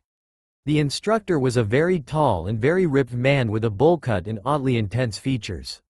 He was wearing a one-piece green bodysuit and leg warmers, covered over with a Junin flak jacket and belt pouches. Bandages wrapped his hands and feet. Next to him was a near clone, minus the flak jacket. A male Hyuga with the clan's traditional features and garb stood aside from the two mirrors, accompanied by a brunette kunoichi wearing a pink Chinese-styled shirt, fitted trousers, and extra weapon pouches. Her hair was safely tucked out of the way in two buns on the top of her head. Moving up into a loose formation with other genin standing behind them, Kakashi raised a hand in greeting. Yo! One of the Junin, a bearded man, waved back. Alright, now that Kakashi and his students are here, let's get this started. Stepping back so he could watch all the genin, the smoking Junin continued. We want to see what you can all do, but don't kill each other. No lethal or crippling attacks, try not to poison the other genin, and the fight stops when any of the Junin say so. The genin who do the best will spar with Guy's students. Any questions? Naruto raised his hand. Can we use exploding notes? Everyone stared at Naruto, including a slightly nervous Kakashi. How do you even have exploding notes? There's no way you can afford those on nothing but D ranks. Naruto grinned evilly. As it turns out, I'm really good at poker. Sakura glared. How does an idiot with no self-control like you win at poker? Naruto shrugged. Naruto. Kakashi kept his voice casual. How many of those did you buy? No way. We're going to have a tournament. Why should I tell everyone how much ammo I've got? While I'm delighted to know that you're learning to think about the consequences of all your actions, the fact that you refer to exploding notes as ammo terrifies me to no end. Naruto looked at his sensei inquisitively. It was really hard to tell if he was joking or serious when he deadpanned most of the time. Anyways, you can use them but don't actually set them off. Just point out that you've got your opponent bombed, and the Junin will decide if it counts as a kill. Would anyone like to go first? Naruto barely heard Kiba eagerly jump at the chance to showcase his skills. The moment Asuma, the smoking Junin, had stopped talking, Black Mirage spoke up. The Kyuubi asked me to relay an offer to you. If you can beat all your classmates, then he will teach you a kitsune technique. If you beat the older genin, he'll teach you another kitsune trick. Naruto blinked. Would he really teach me? Why would he even offer me something like that? Black Mirage radiated a sense of confusion. I haven't a clue, though he has been muttering something about subtlety and illusions being proper kitsune methods. I would suggest trying it. Even if the Kyuubi refuses to teach you, you need practice against living opponents. Simply weaving illusions over dummies only teaches so much. Naruto nodded physically. Okay, I might as well try. Did you want to fight Kiba, Naruto? Naruto looked up, surprised by the question. Huh? You nodded. You wanted to partner with Kiba for the first spar? Yeah, I will. Kiba grinned as Naruto walked into the center of clearing. Cracking his knuckles and waiting for everyone else to get to one side, Kiba decided to start things off with a little trash talking. With Naruto's short temper, a couple of insults would make the blonde too mad to use his greatest strength, sheer creativity. I don't know what you think you're going to do against me, Naruto. Even if you actually have those exploding notes you were bragging about, I'll be on you too quickly for you to set them up. Give up and spare yourself the beating. Anger darkened Naruto's complexion, but the blonde didn't take the bait. Instead, he pressed his right hand to his chest, covering what most of the ninja present agreed was a beautiful, cool tattoo. Just start this and we'll see who takes a beating. Asuma stepped between them, hand raised. Ready, set, fight. Asuma leapt back as Kiba rushed in, trying to finish this quickly.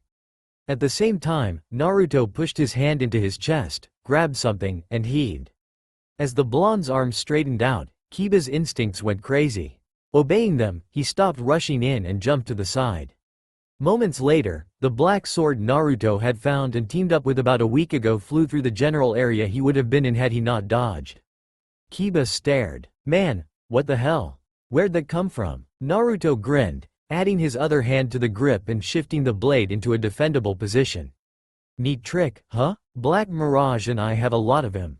This one made Sensei sweat. Blur. The crowd gasped. The genjutsu took effect. Grinning like a loon, Naruto attacked. Kiba fell back, not sure how to deal with the strange technique right away.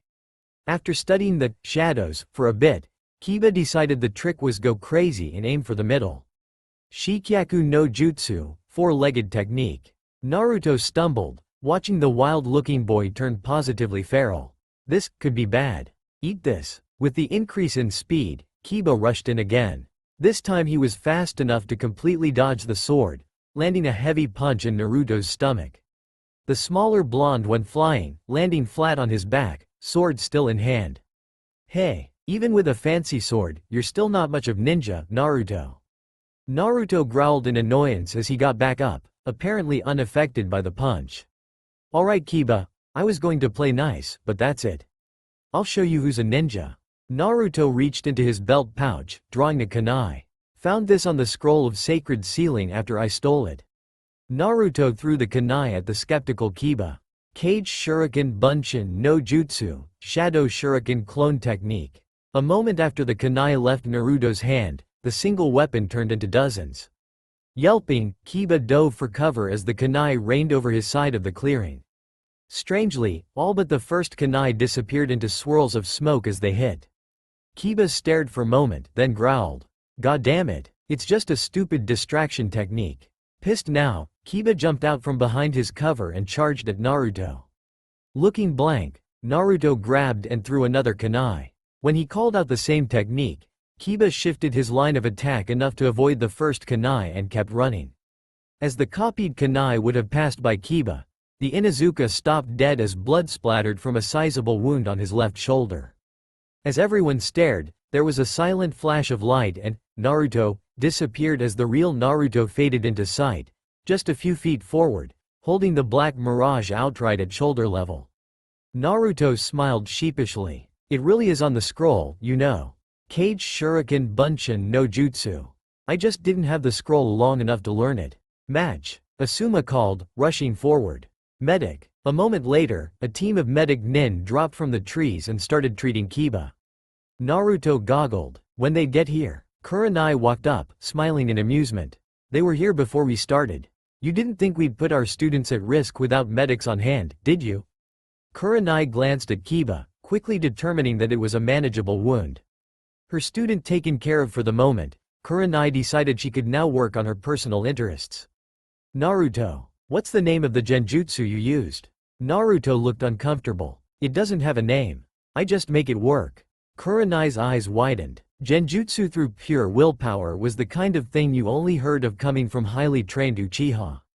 Really? That's impressive. Maybe you'd like to meet some time and discuss genjutsu?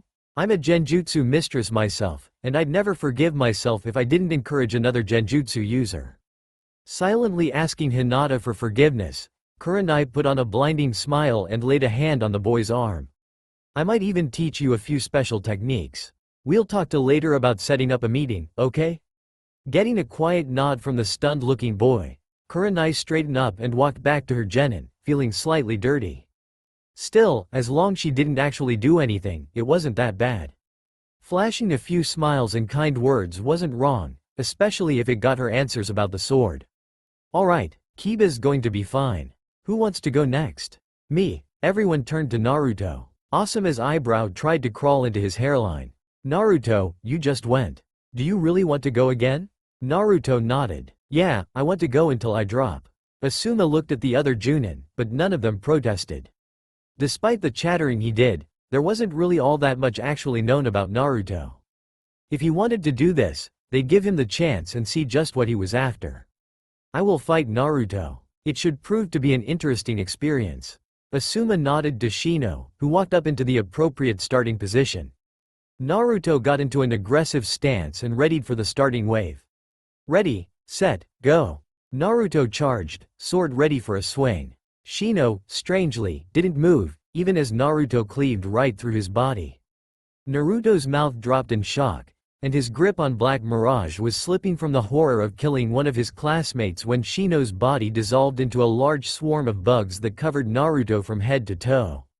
Ah, get them off me, get them off. Shino stepped out from behind a nearby tree as Naruto ran in a panicked frenzy. It is no use, once the destruction bugs are on you, you will not escape. Ah, get them off me, get them off. Shino adjusted his glasses as Naruto continued to run in the same pattern. I find myself disappointed with such an easy win after your tricks against Kiba. Ah, get them off me, get them off. Shino frowned slightly as his sensei sighed and Asuma chuckled. Both Kakashi and Guy were scanning the clearing intently, not paying any attention to the screaming Naruto, who was running in the exact same pattern for the fourth time in a row. Shino sighed. You have somehow learned to fool destruction bugs, have you not? The point of a sword gently made itself known at the base of Shino's skull. I don't think so. I use the same stuff on everyone. Are those bugs super good at finding genjutsu? The swarm in the clearing began to lift off, confused as to why the target was both in front of them and behind the Aburame, threatening the hive. Destruction bugs are highly resistant to genjutsu because of the way their senses are processed. Additionally, they are sensitive to chakra, which should have alerted them to the genjutsu's presence. Shino could almost hear the other boy blink. Oh, my genjutsu or bent light. Shino considered it. Interesting. Louder, he said. I yield. Uzumaki-san has me trapped in an unsurvivable position. Naruto faded into sight, smiling. Shino gracefully accepted his defeat, knowing that had he been aware of the difference in Naruto's genjutsu, that the fight would have been very different. In the group of genin, who were now largely milling together, Ino leaned over to whisper to Sakura. Pissed. Forehead, when did Naruto get so good? Sakura scowled at the hated nickname but answered without calling her on it. Not very long ago. I overheard Sensei comment that Naruto had some very powerful techniques but he was actually really clumsy with them. No way. Ino gasped. He's already beaten Kiba and Shino. Sakura gave her friend a significant look. That tore it. Ino had to know what was going on and there was one sure way to do it. Sensei, I'll go next. Asuma looked shocked to see one of his genin volunteering to fight without being goaded first, but allowed it, wondering what was going on. As the kunoichi got into her starting position, Naruto chuckled to himself. What's so funny, Naruto? Ino sucks. I could beat her up even before I found you. The sword, ahhed. I guess this means I won't be doing very much. Hey Ino, would you like the first swing? Ino was a very bossy person and Naruto didn't much like being ordered around without a really good reason. Naruto wasn't a big fan of Ino's. Ino's lips curved up into a fragile smile. Such a gentleman, I think I'll take you up on that. Shintenshin no Jutsu, mind-body change technique. As Ino brought up her hands in the odd hand seal for the technique, Asuma choked on his cigarette.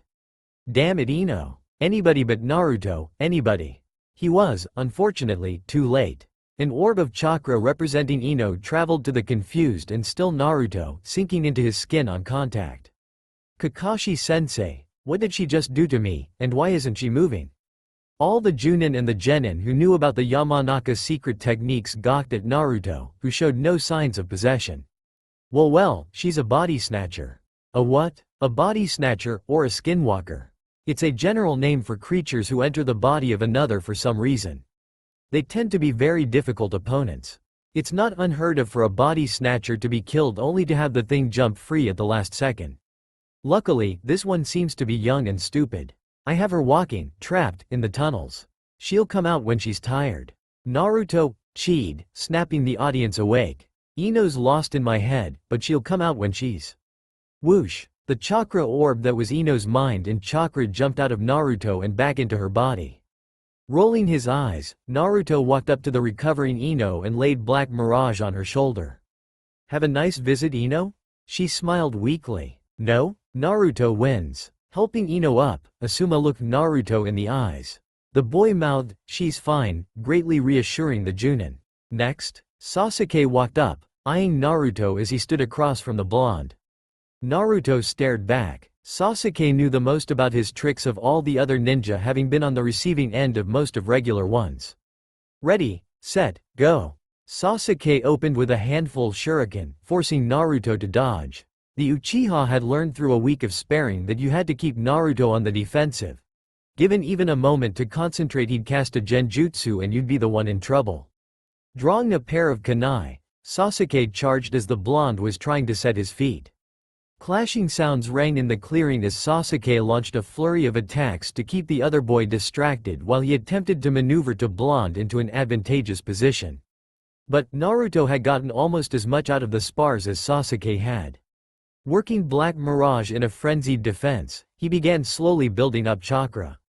The sword waited patiently for the energy, passing the time creating flickers of light or false images to Sasuke's eyes to help cover for lack of skill Naruto possessed in using a sword. The blonde spent hours a day practicing, but you could only learn so much so fast. A moment later, a feint from Sasuke was enough for the Uchiha to get a kunai past his defense and stab the blonde in the arm. Poof! Cursing at his opponent's use of Kawarimi no Jutsu, Sasuke closed his eyes, listening intently. One of the few things that Team 7 had learned was that Black Mirage controlled light, not sound. If you could hear Naruto, then you knew where he was. The problem was that Naruto was incredibly good at sneaking around when he tried. The crowd of ninja watched, interested. The Junin instantly figured out what he was doing, and most of the genin did too. The Junin and Neji were the ones to spot the odd shimmer approaching Sasuke from an angle on the left. Once in position, the shimmer swung, belting Sasuke upside the head with the flat of the blade. Naruto moved to take advantage, but he moved too quickly and Sasuke caught a glimpse of the blurred shape of the corner of his eye and kicked out. Naruto howled and dropped as the kick nailed him in the knee. Both boys lost their weapons as they launched themselves at each other, locking into a grapple. Fists and elbows flew as they both tried to pin the other long enough to reach for something sharp. Sasuke's greater skill left him on equal footing with Naruto's gobs and gobs of experience in bare-knuckle brawling. Seeing the two tumbling across the clearing trying to beat each senseless quickly got more than a few laughs from their audience. Black Mirage was not happy about being let go, but as much as he didn't like it, swords weren't exactly an ultra-close range weapon. Fight dirty Naruto. Nobody cares about cheap tactics as long as you win. Thunk. Winces abounded among the men as Sasuke let out a pained yelp and let go of Naruto reflexively. He fought down the instinct quickly, but the lost grip ended the fight for him. Seconds later, Naruto had Sasuke in a choke hold. Asuma walked over and investigated the situation. Sasuke, can you get out? The Uchiha glared at the Junin and sputtered something unintelligible from lack of air. Can you or can't you? Sasuke refused to give, and eventually passed out when Naruto just kept tightening his hold on the other boy's throat.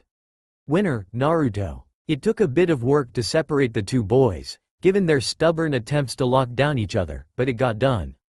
As Sasuke was checked over for unexpected damage inflicted during the hold, Naruto waved off the medic Nin who attempted to look over the split lip and bruises Naruto had received from Sasuke. Naruto had always healed fast, and he didn't want the medic Nin to find, or reveal the tender spot that was still carrying around from Kiba's first hit. Alright, who wants to go next? No one stepped forward. Anyone? Kakashi turned to Sakura. Why don't you go next, Sakura? The pinkette winced. I don't want to? Sakura had learned the hard way that she couldn't take either of her teammates. Sasuke was far too skilled and Naruto could take anything she could throw at him and keep coming. I've been fighting Sasuke and Naruto all week. Can't you just judge me off that? Kakashi eyed her. You didn't do very well in any of those spars. Are you sure you want me to report that? Sakura nodded. If that's what you want. Kakashi smiled at the others. So, Hinata, Shikamaru, and Choji are left. Any takers against my student? Guy spoke up. Kakashi, my eternal rival. Perhaps it is best if one of the other genin were to fight each other. Naruto's advantage seems unfair. Most of the ninja caught the look at Naruto's sword. Kakashi waved Guy's concerns away. Maybe, but he is challenging himself by fighting all the other students, isn't he? Besides, everyone should have realized what his specialty was after the first fight and fought accordingly. Sasuke was the only one to do so. Kurenai added her 2 cents to the conversation. To be fair, Kakashi, genjutsu isn't very well covered in the academy. Most ninja don't start encountering it until they hit Chunin. We can't expect them know how to deal with something they know so little about. Kurenai shot a disappointed look at Kiba. Though I hoped my students would be better at handling genjutsu. Kiba quietly grumbled something about Sen not giving away someone's exact position. Kurenai put a hand on Hinata's shoulder. Maybe you should give it a try, Hinata-chan. I'm sure you'll do just fine. Hinata blushed heavily, but agreed to give it a try at her teacher's encouragement. Asuma attempted the same with his 2 male students, but their laziness overcame his ability to motivate them. Naruto stared as Hinata took her starting stance, albeit with a bit of shaking. Naruto dimly remembered her from the academy. Quiet and shy, he could remember her being in class, and her name, but he'd never really interacted with her at all. Still, as far as he could tell, she'd always been pretty nice, or at least she'd never made fun of him. I don't really want to hurt her. Is there a technique I can use that won't beat her up?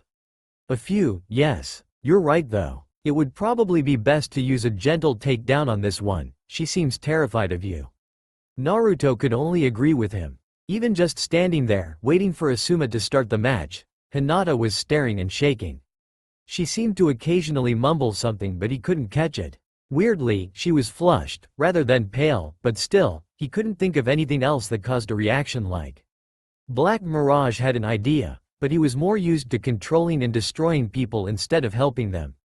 If you want to be nice about this, hold me so the gem on my hilt is even with your eyes and then stare into hers. Be sure to channel chakra to your eyes like I taught you for the fear technique. I still can't figure out what I'm doing wrong with that one. You've never truly felt utter terror.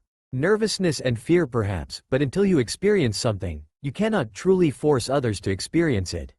Now, chakra, gem, quickly. Go. Hinata made a few quick hand seals. Byakugan. Naruto quickly flipped Black Mirage upside down and channeled chakra. Hinata hesitated. Not a very aggressive person to begin with, Hinata was very reluctant to strike out against her crush. So, she stood there, unsure what to do as Naruto followed Black Mirage's instructions.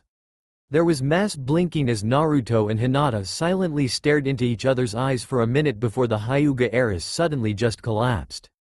She's asleep. I win, right? A quick check later, Asuma called out Naruto's victory, looking surprised. That took way too long. If she hadn't just sat there, waiting for you to try something, you would have never succeeded. I know, damn it, but who am I supposed to practice this stuff on, huh? While Boy and Sword argued possible methods of practice, Med Nins hustled Hinata off to be woken up as the Junin discussed who would go next. Choji was agreed on and the heavy-set boy started to move forward. Before he got out of reach, Shikamaru grabbed his arm and leaned forward to whisper advice in his best friend's ear. Naruto, are you ready? Naruto snapped out of it. Yeah, I'm ready. Ready. Following Black Mirage's suggestion, Naruto tried to catch Choji's eye to practice on. Unfortunately, the bigger boy had his eyes closed as his hands flew through seals to the Akamichi family techniques. Baika no Jutsu, multi-size technique. Seeing Choji balance up, Naruto almost laughed. Family techniques were almost never shown at the academy because of security risks, so this was the first time that Naruto had ever seen this rather amusing sight. The blonde stopped laughing when Choji's arms, legs, and head all disappeared into his body. As Choji started to spin, tearing up the earth beneath him, Naruto heard something about meat and tanks, but he didn't care much for whatever the other boy was saying. Instead, Naruto shoved Black Mirage into his rune and ran for the trees, not knowing a single technique that could stop an attack this. Inside his head Naruto could hear Black Mirage swearing up a storm. The sword could cast some amazingly powerful illusions as long as his wielder had the energy to power him, but nothing he could do worked unless the victim could see it. It was the sword's greatest weakness and Shikamaru had quickly figured it out. Oh, the Naruboy did not know for sure that Naruto couldn't use genjutsu on blinded opponents, but he had concluded that all of Naruto's current techniques were vision-based. The blonde was now suffering the fruits of Shikamaru's intellect, desperately trying to hide from the rolling Akamichi. Cheers could be heard going up from the genin. Most of them were pleased to see someone finally put Naruto on the run, literally as the case may be, and if that meant backing Choji, so be it.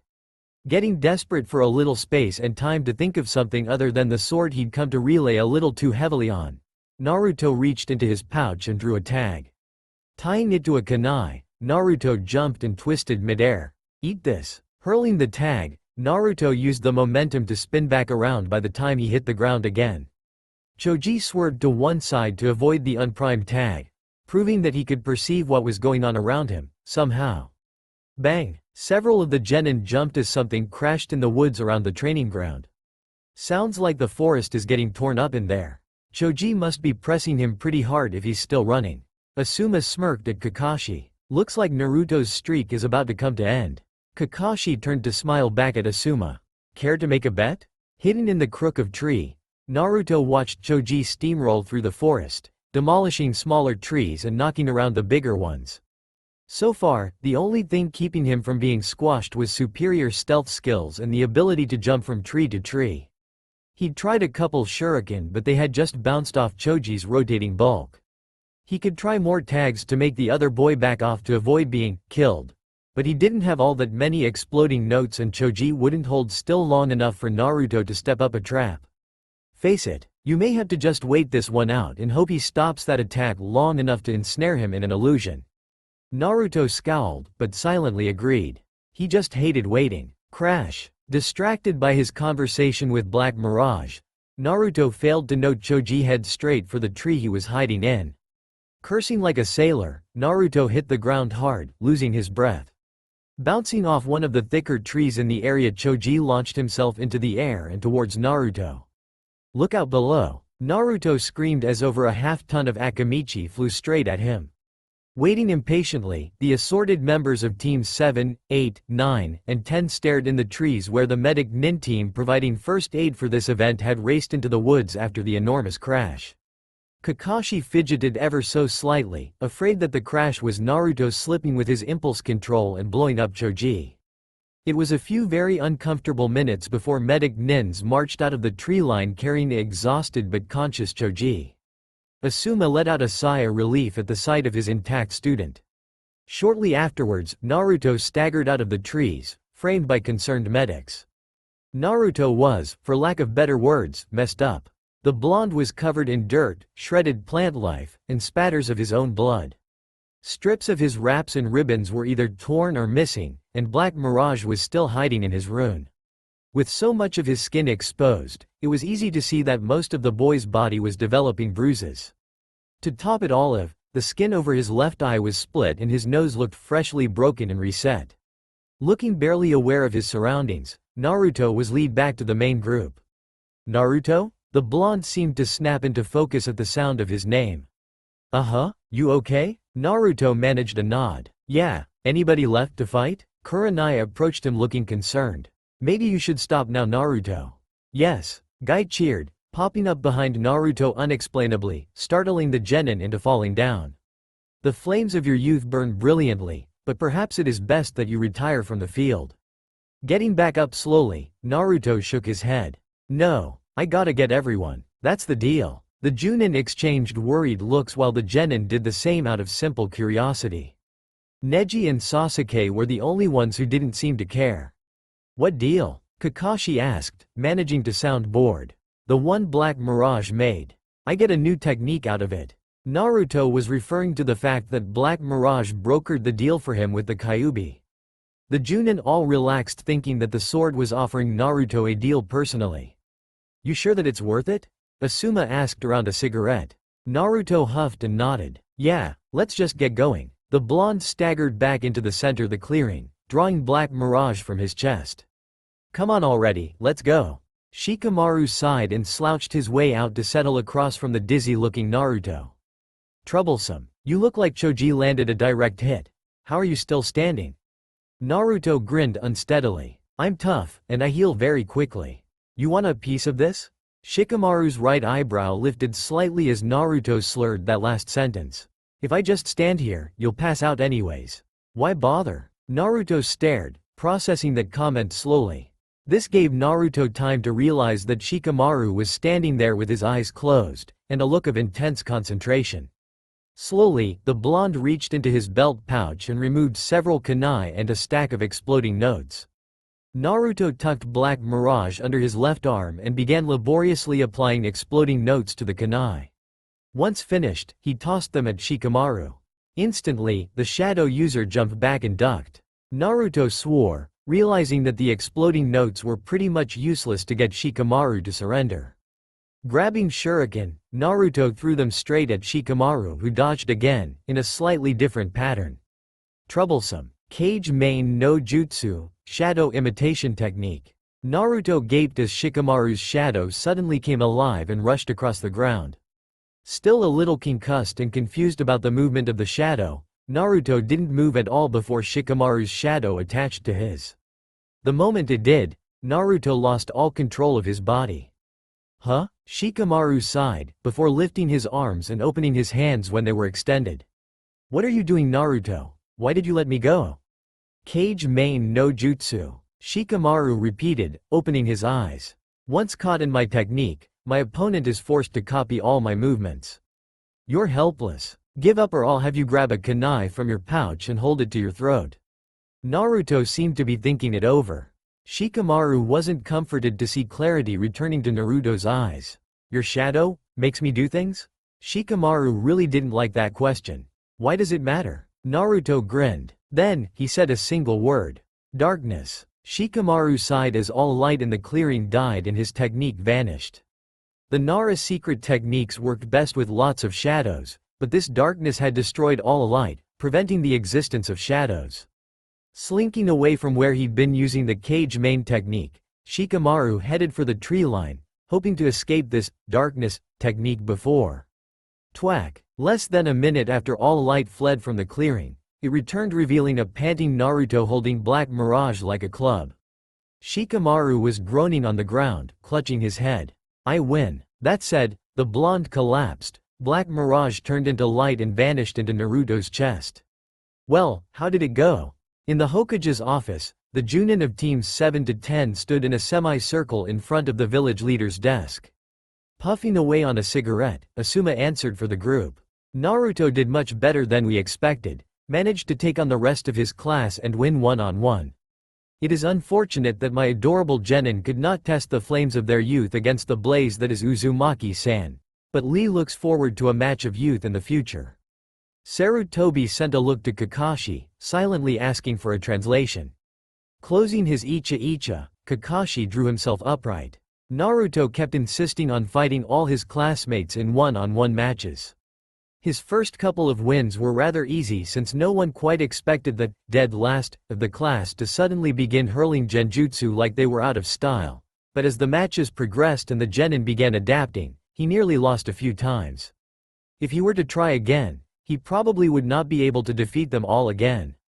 If Kiba had used his combination techniques at the start of their fight, Naruto probably wouldn't have pulled it off anyways. He nearly lost to Choji as it was. Kurenai ha'd for a second before continuing. From what I saw today, we have a fair idea of what the Black Mirage's limits are. Sarutobi gestured for the genjutsu mistress to continue since this was her field of expertise, mostly. The sword only seems capable of purely visual genjutsu. It never generated a sound or scent as far as I could tell. Naruto displayed some minor talent with shadow ventriloquism and considerable stealth skills, avoiding detection most of the time even when against Kiba and Shino. That's no surprise. The Hokage murmured. Naruto has spent a great deal of time running from and avoiding his prank victims. If he hadn't picked up some stealth and evasion skills I would have been disappointed. Anything else? 2 things Hokage-sama, Kakashi drawled. 1. Naruto referred to some sort of deal that he struck with Black Mirage involving some unknown technique. I'll keep an eye out for it, and report on its effects as soon as I can determine them. And the other thing? It seems there is a second reason the sword is called the Black Mirage. During the fight with Shikamaru, it absorbed all nearby light, preventing any shadows from being cast. Sarutobi blinked. Impressive. Guy, what did Neji have to report to you? As requested, Neji discreetly observed all of the battles with the Byakugan active. He claims that the only technique that he could actually see with the Byakugan was the blur technique, which completely obscured Naruto's tenketsu.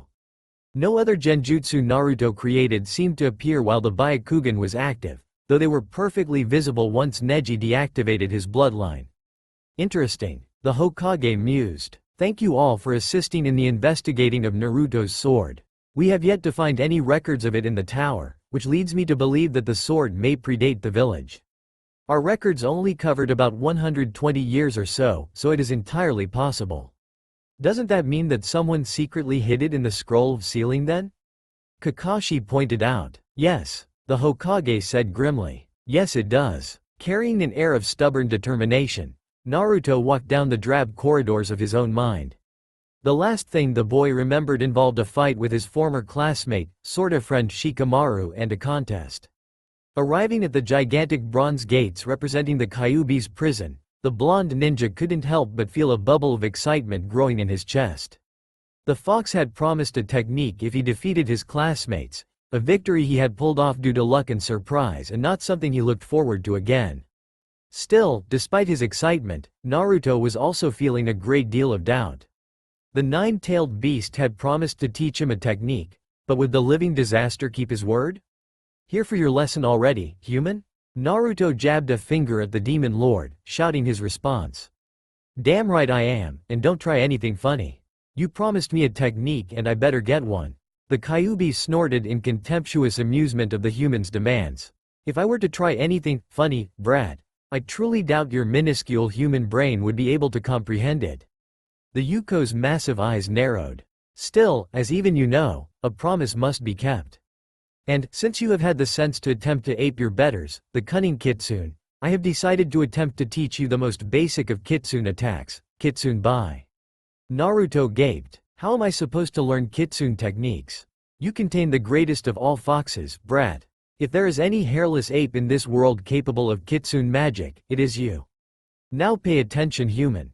I have no intention of repeating myself. Shaking away any doubt or confusion, Naruto listened intently as the King of Hell described how to use and control his people's most iconic attack technique. Hidden nearby in the shadows that populated Naruto's mindscape, Black Mirage also listened to the instructions.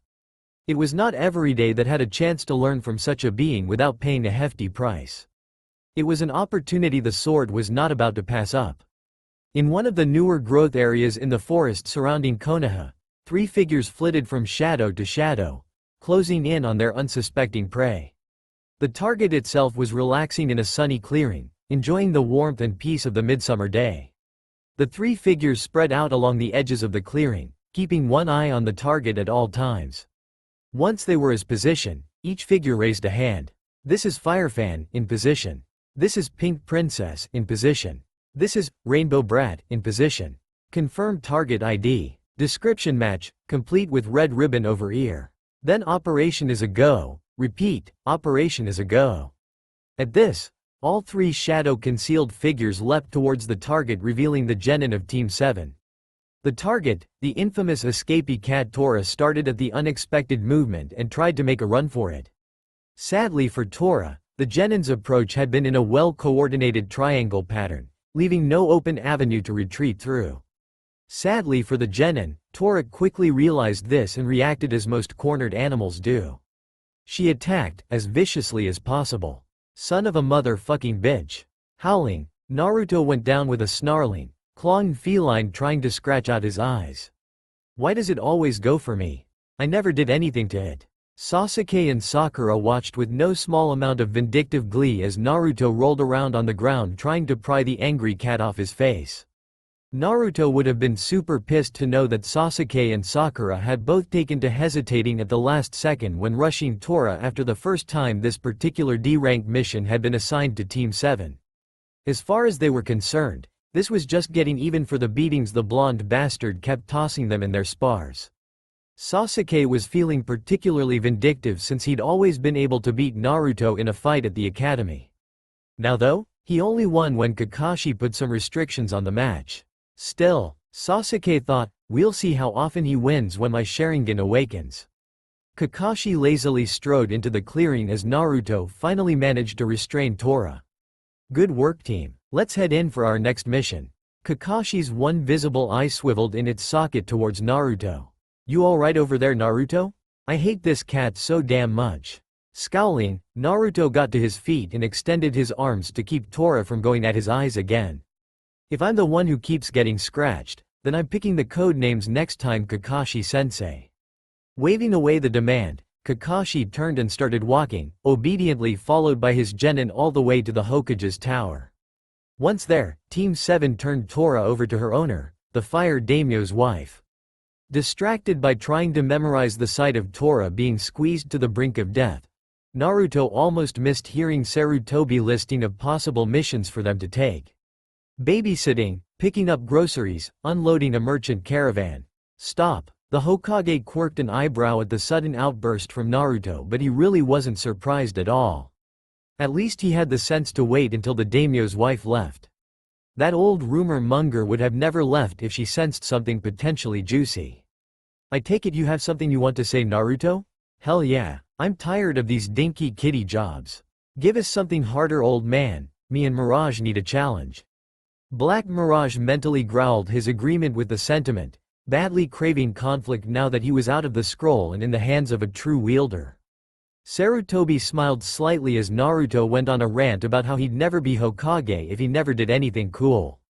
It was nice to see that the boy was as lively and feisty as ever. Well, if you feel that way, perhaps I could find you something a little more challenge than walking dogs. There were quite a few shocked expressions around the room at the Hokage's statement. Everyone in the room had figured that the village leader would kindly turn down Naruto's demand. Hokage-sama, are you sure that's a wise idea? After all, Team 7 only recently graduated. Sarutobi chuckled, waving away Iruka's concern. Team 7 is an exceptional group, Iruka-kun, as you know. Besides, I do have a rather easy C rank in mind for them. Tazuna, come in please. Hearing the name, Naruto discarded any idea of guarding a princess, but was still holding out hope for a daimyo's relative when a pudgy, aged drunk staggered into the room. Dressed in worn peasant clothing, the drunk squinted at Team 7 before opening his trap. These better not be my guards. It's just a bunch of brats. And that short one looks like a retard in that get-up. Naruto might have been briefly distracted by comparing heights had not Tazuna mentioned the outfit. Giving Mirage a mental command, Naruto thrust his hand forward. Having only ever seen Naruto draw Black Mirage by reaching into his chest, the assembled ninja were surprised when Black Mirage formed in Naruto's hand, the point of the blade resting less than an inch from Tazuna's throat. What was that about what I'm wearing? Naruto growled. Tazuna held very still, sweating badly. Delicately, Kakashi griped the tip of the sword and moved it from Tazuna's throat, noting the edge of Black Mirage was sharp enough to leave deep scrapes on his leather gloves just brushing against the sword. No need to be so uptight, Naruto. Tazuna is a client after all. Snorting, Naruto called Black Mirage back into himself. Fine, but if I hear one more crack about my clothes, I'm going to give him nightmares. Sighing, Sarutobi stopped any further trouble by informing Team 7 of the mission parameters. Tazuna is a well-known bridge builder, and will need an escort back to the Land of Waves. So, what the hell was that? Team 7 and their client were currently on the road to Wave Country, Tazuna safely in the center of their travel formation. Hearing the bridge builder's question, Kakashi looked up from his Icha novel. What was what? The Junin asked, sounding amused. That. Tazuna spat quietly, pointing at Naruto. The thing with the sword. How'd he do that? Kakashi shrugged. I'm not quite sure, to be honest. Naruto found the sword in one of the most secured locations in Konoha. It is special, and only Naruto really knows anything about it. It teaches him things, displays odd traits. It seems to have increased his aggressiveness, so I would suggest not provoking him. It ends badly. Tazuna cast a nervous gaze at the blonde as Sakura spoke up. Sensei, why are we escorting Tazuna? Doesn't the Land of Waves have a ninja village? Kakashi sighed. Why couldn't just let him enjoy the perfection that was Icha Icha? No, they don't. Ninja villages, like Konoha, represent an aspect of military might. All daimyos each have a standing army, mostly composed of samurai. It's a requirement for being a daimyo since like any leader you can't be a leader without some way of enforcing your less popular laws. A ninja village, on the other hand, is more akin to the special forces of a country's military forces. A ninja village requires considerable backing in order to remain hidden, and that's not even thinking about the sort of capital that it takes to fund the startup of a ninja village. So, only the larger, stronger, and wealthier countries can start and maintain a ninja force. The Land of Waves doesn't qualify. Enlightenment flashed across Sakura's face. So that's why he came to us. Basically, Kakashi agreed, taking note of the puddle in the middle of the road, despite a lack of recent rain. At the front of the pack of traveling ninja plus client, Naruto was deep in thought while communicating with Black Mirage. The sword was quizzing him on its abilities and special techniques. As sword and wielder passed the puddle in the road, Mirage stirred. Did I miss it raining lately? Naruto blinked. No, why? Mirage sighed. Naruto's ability to actually think was improving, but the boy had years of thick-minded obnoxiousness to overcome. Puddle in the road. No rain. Think like a genjutsu master. Details, boy. Naruto cast a look back at the puddle, thinking about what the sword said. So, it's an illusion? If it is, then what's it hiding? An explosive, an attacker, something. Stopping, Naruto reached into his ammo pouch and withdrew a kunai and an exploding tag. Wrapping the tag around the handle, Naruto turned and lifted his arm. You guys might want to move.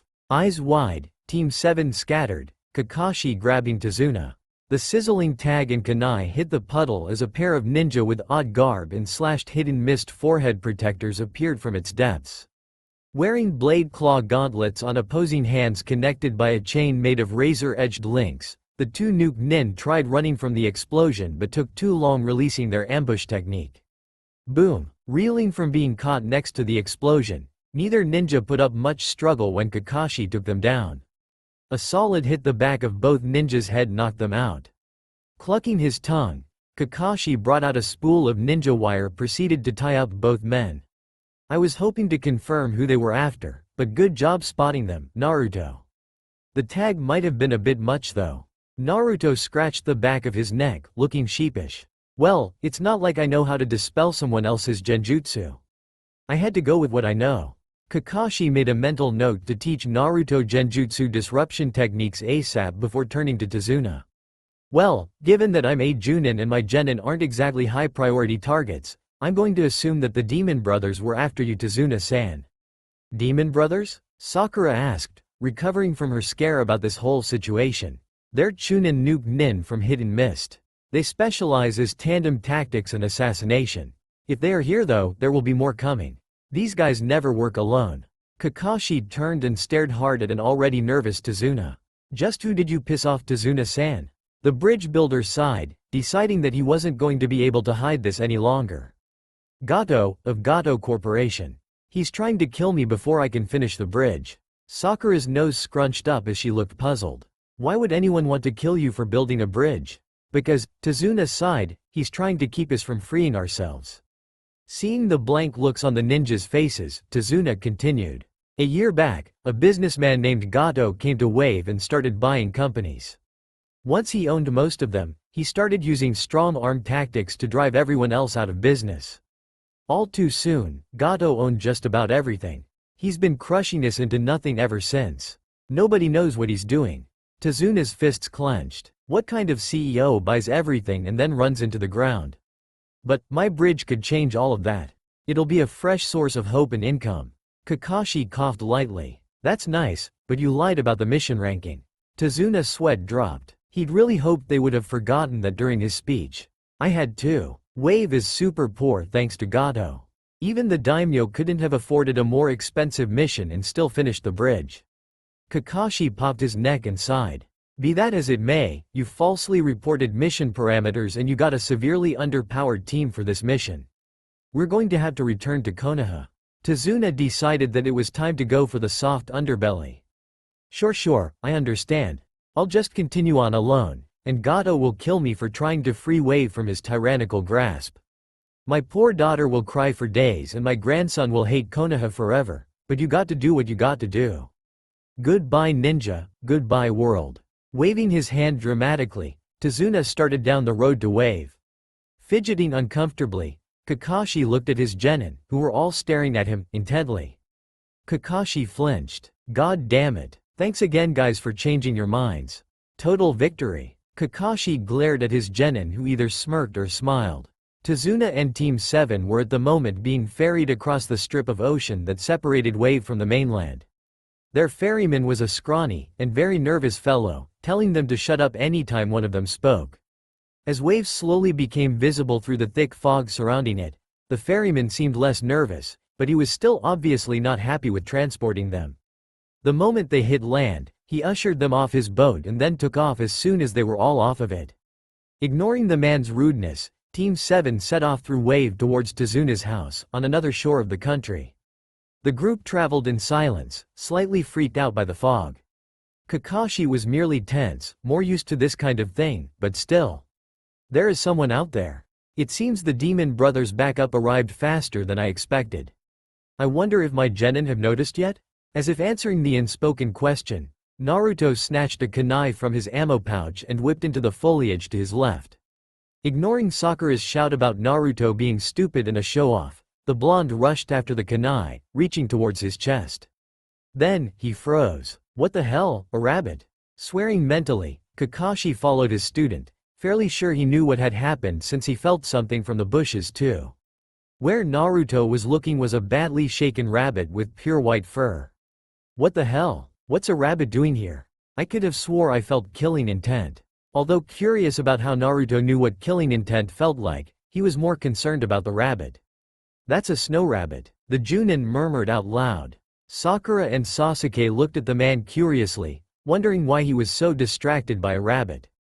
They were just plain startled when he jerked upright and turned to the right side of the road. Down, incoming. The genin hit the deck. Kakashi tackled Tazuna, as an enormous sword spun the air with enough speed and power to generate a deep thrumming with its passing. Buzzing low over Team 7 and Tazuna, the sword swerved back up and embedded high up into a tree on the left side of the road. A moment later, a large muscular man wearing a gray harness, mist anbu pants, and bandages concealing the bottom half of his face landed on the flat of the sword. The man laughed, crouching on his sword. Look at this. I came to find out why those bumbling idiots are late, and who do I find but copycat Kakashi. It's going to be a real honor to kill the man they say has stolen a 1000 techniques. Bracing one foot on the tree, the man tugged his sword free and fell to the ground, catching the oversized blade over his back without harm.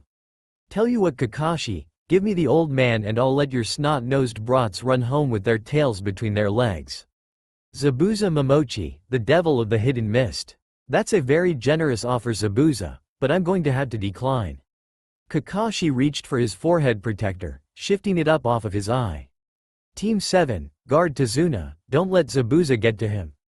Zabuza perked up. Oh, unleashing the Sharingan so early? I feel honored. Sasuke's head snapped towards his teacher. Kakashi has the Sharingan. How does anybody but an Uchiha have the Sharingan? Sasuke's eyes narrowed. He was definitely going to have to look into this. Now then, let's get started. Zabuza raised his hands in an odd seal. Kirigakure no Jutsu, hidden mist technique. The already thick fog increased until it was like a heavy soup. Condensation instantly beaded on all available surfaces. The sudden increase in the fog was promptly followed by a voice and a massive killing intent. 8 points. Zabuza's voice echoed out of the fog. The larynx, spine, lungs, liver, jugular vein, collarbone, kidney, and heart. All lethal points. Tell me, how do you want to die? Don't listen to him, Kakashi shouted. Zabuza is a master of silent killing. If you panic at all, he will kill you before realize that you're dead. Besides, he said, flaring his chakra so powerfully it blew back the fog, revealing a pond nearby. I won't allow anyone on my team to die."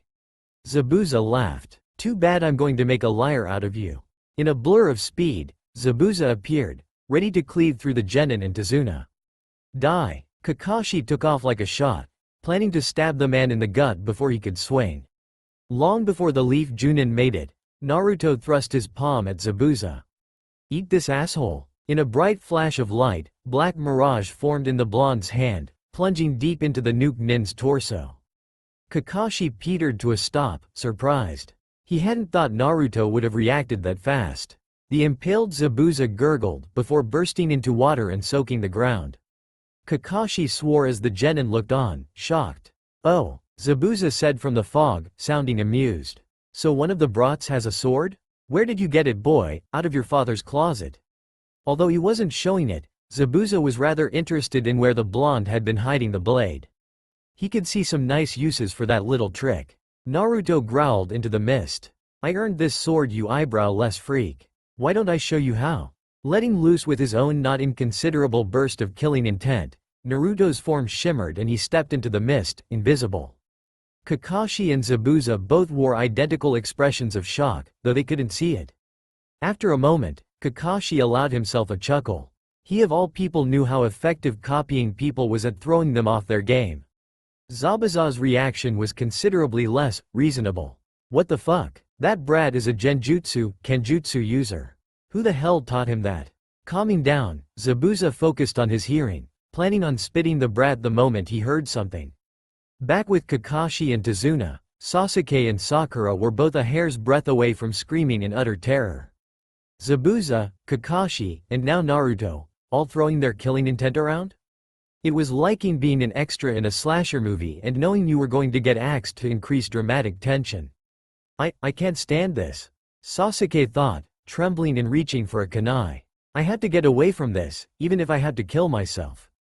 Raising the kunai to his throat, Sasuke was about to slit his own throat when Kakashi spoke up, moving closer to Tazuna and the two remaining genin. "It's all right, Sasuke. You'll be fine as long as I'm here. Naruto is in the mist, watching out for all of us." It took some more comforting, but Sasuke lowered the kunai, but continued to shiver. He was still better than Sakura, who had completely shut down in fear. The girl wasn't even twitching. "Shit, I forgot how badly some genin respond to killing intent the first few times they get hit with it. Naruto is holding up surprisingly well. Maybe I could get him to help me build up his teammates' resistance." Out in the mist, Zabuza was discovering some grudging respect for the blonde brat. The devil of the mist still hadn't heard the brat make a sound and the little shit had almost tagged him once. "If this little bastard had been in mist when I left, I would taken him as my apprentice in a heartbeat. I can't drag this out forever. Maintaining the mist will drain me eventually. Guess I'm going to have to risk it. Good thing I've got a backup plan." Sneaking towards his target, Zabuza readied himself and his trap. Surprise Kakashi. Lunging out of the mist, Zabuza went on the full attack, knowing the brat was coming for him. A lightning-fast exchange between his head cleaver and Kakashi's kunai took place, ending with Zabuza using the weight his blade to force the leaf Junin into a poor stance before lashing out with a kick that hurled the copy nin into the pond. Racing after the Junin, Zabuza felt a light sting across his back. "He actually tagged me. Not bad for a little genin." Appearing over Kakashi, who was noting the unexpected weight of the water in the pond, Zabuza held out a hand, the other in a seal. Suiru no Jutsu, water prison technique. A large bubble of water formed around Kakashi, arresting all movement. Chuckling, Zabuza allowed the mist to dissipate. Tazuna and Sasuke stared in horror at the trapped leaf Junin. Sakura twitched heavily, struggling to come out of the killing intent-induced bodily lockdown. Forming a water clone, Zabuza sent it right at Tazuna. "Your little blonde friend showed some promise, but it's over now, brats." "Run," Kakashi shouted. "Take Tazuna and get out of here." "I don't think so," the water clone shouted, charging Sasuke. A moment before it got in swinging range, it was sliced in half by something unseen. As Zabuza swore, Naruto's voice echoed out of the trees in the same way that Zabuza's had earlier. "Sasuke, I'll cover you. Fireball that asshole." Grinning evilly, Sasuke raced to the edge of the pond and started flashing through seals. Cursing, Zabuza tried to form another water clone, but the thing was sliced before it even finished forming. Gukakyu no Jutsu, great fireball technique. Dropping his water prison, Zabuza raced away from the flames as Kakashi recovered and smiled at his students. "Thank you, boys. You'd better get back though, the time for playing around is over now." Turning to face Zabuza, Kakashi set himself in a ready stance. Eyeing the distance between each other, both Junin started forming hand seals at the same time. Suiryuden no Jutsu, water dragon projectile technique. Roaring, twin dragons rose from the pond and lunged. Biting onto each other, the techniques struggled for dominance shortly before collapsing. "Damn it, the whole lot of you are really starting to piss me off." Starting another round of seals, Zabuza noted bitterly that Kakashi was once again performing the same seals at the same speed as him. Talk about monkey see monkey do. What am I going to? Gurk. The gurk was Zabuza suddenly finding his entire world upside down and backwards. His entire perception was shot, and shifting lights burned into his eyes, stunning him. It was one of the most disorienting genjutsu that the nuke nin had ever been put in, and it worked like a charm. Zabuza was shakily attempting the last few seals when he heard Kakashi shout the name of the technique that both Junin had been forming. Daibakufu no Jutsu, Grand Waterfall Technique. Ah shit. Zabuza managed weakly before the jutsu slammed into him like a tidal wave. Carried helplessly in its current, Zabuza was pounded into a tree trunk with almost crippling force, driving the air from his lungs. Gasping, he struggled to recover as Kakashi appeared and twirled a kunai into his hand. "This is it for you, devil." Giving a short wheezing laugh, Zabuza looked up at Kakashi. "Maybe," he whispered, "but at least I got to see that my style will live on." Nodding in acknowledgement, Kakashi prepared to throw. Thwip thwip. Kakashi blinked, surprised by the sudden appearance of Senbon in Zabuza's throat as the devil of the mist himself fell over looking shocked. As Kakashi's students and Tazuna came over, a single hunter nin wearing hidden mist insignia came out of hiding and crouched over Zabuza's body. "Thank you all for weakening Zabuza. He would have been impossible for me to take down on my own." The hunter nin spoke with a very soft and sweet voice, obviously young, not short. A fact that no one missed, not even Sakura, who was recovering now that the killing intent was gone. "No problem, Hunter-san. Glad to help out, right my little genin?" The genin just sort of stared at the hunter nin, not sure what to say. Naruto wanted to get in the hunter's face about taking Team 7's kill, but was busying trying to get Black Mirage to stop bitching about fame stealing sneak thieves. "If you'll excuse me, I had to dispose of the body." Grabbing Zabuza and the man's sword, the hunter nin disappeared in a Mizu Shunshin. Waiting a moment to take sure the hunter nin was gone, Kakashi dropped to the ground with a groan. Using a trembling hand to recover his Sharingan eye, Kakashi turned his head to his students. "I'm going to need help getting to Tazuna's house. Obito's eye is so helpful, but it eats chakra like nothing else, especially when I use it to hypnotize someone from that range." Ignoring his students' grumbles, Kakashi allowed himself to be dragged away. "Tsunami, I'm home." Head snapping up, a woman in her 20s was relieved to see her father walk in the front door. "Father, you're back." As she walked to the door to hug him, Tsunami noted the barely conscious gray-haired man being carried by a blonde with the strangest clothes she'd ever seen and followed by dark-haired and eyed boy in equally dark clothing next to a pink-haired girl wearing red and white. "Father," she asked slowly, "who are these people?" Tazuna beamed. "Ninja from Konoha. They escorted me all the way here and they saved my life from a couple of Gato's hired assassins." Tsunami's eyes widened in shock before she turned and bowed to the ninja. "Thank you for saving my father." Kakashi half raised a hand in a poor wave, too tired to manage anything more. Rolling his eyes, Naruto addressed the lady of the house. "Do you have somewhere I can put him? He's getting heavy." Giggling in amusement at the put-upon look that Kakashi managed, Tsunami led the ninja to the guest rooms upstairs. After telling them where all the important, day-to-day things were, she left them to themselves. After the door closed, Kakashi fixed his student with a firm look. "Zabuza isn't dead." "What?" Naruto winced badly after Sakura's startled screech. Black Mirage was going apeshit inside his head. "Sakura, please don't do that. It makes me want to kill you."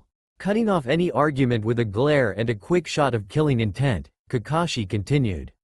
I was thinking about it the whole way here. That hunter nin should have dealt with Zabuza's body right there. Since they didn't, he's not a hunter nin. Probably one of Zabuza's minions. Sasuke scowled as he said the last part. Just dealing with Zabuza alone had been unsettling enough. Add in another attacker. Kakashi nodded. Starting tomorrow, I'm going to teach you all a technique. Get some rest tonight and try not to worry our hosts. I'll inform Tazuna about this tomorrow in private. Dismissed. In a small clearing, a masked hunter Enin hummed softly as they unrolled a specialized medical kit. Grabbing a pair of scissors, the masked figure went to cut through the bandages around Zabuza's mouth. Their hand was stopped when Zabuza shot up and grabbed the hunter nin's wrist. Do you always have to hit me in the neck? It leaves me achy every damn time. The hunter nin giggled. The neck has less muscles, Zabuza-sama, so it's easier to hit the right points. Besides, you know I hate scarring your body. Zabuza ignored the teasing tone that his minion took on at that last comment. Haku talked a good game, but was rarely able to follow through. Well, did you get anything? Yes, Zabuza-sama, I believe I know how you could counter copycat Kakashi. I'm sorry that I don't have anything for the blonde boy. He was gone before I realized what was happening.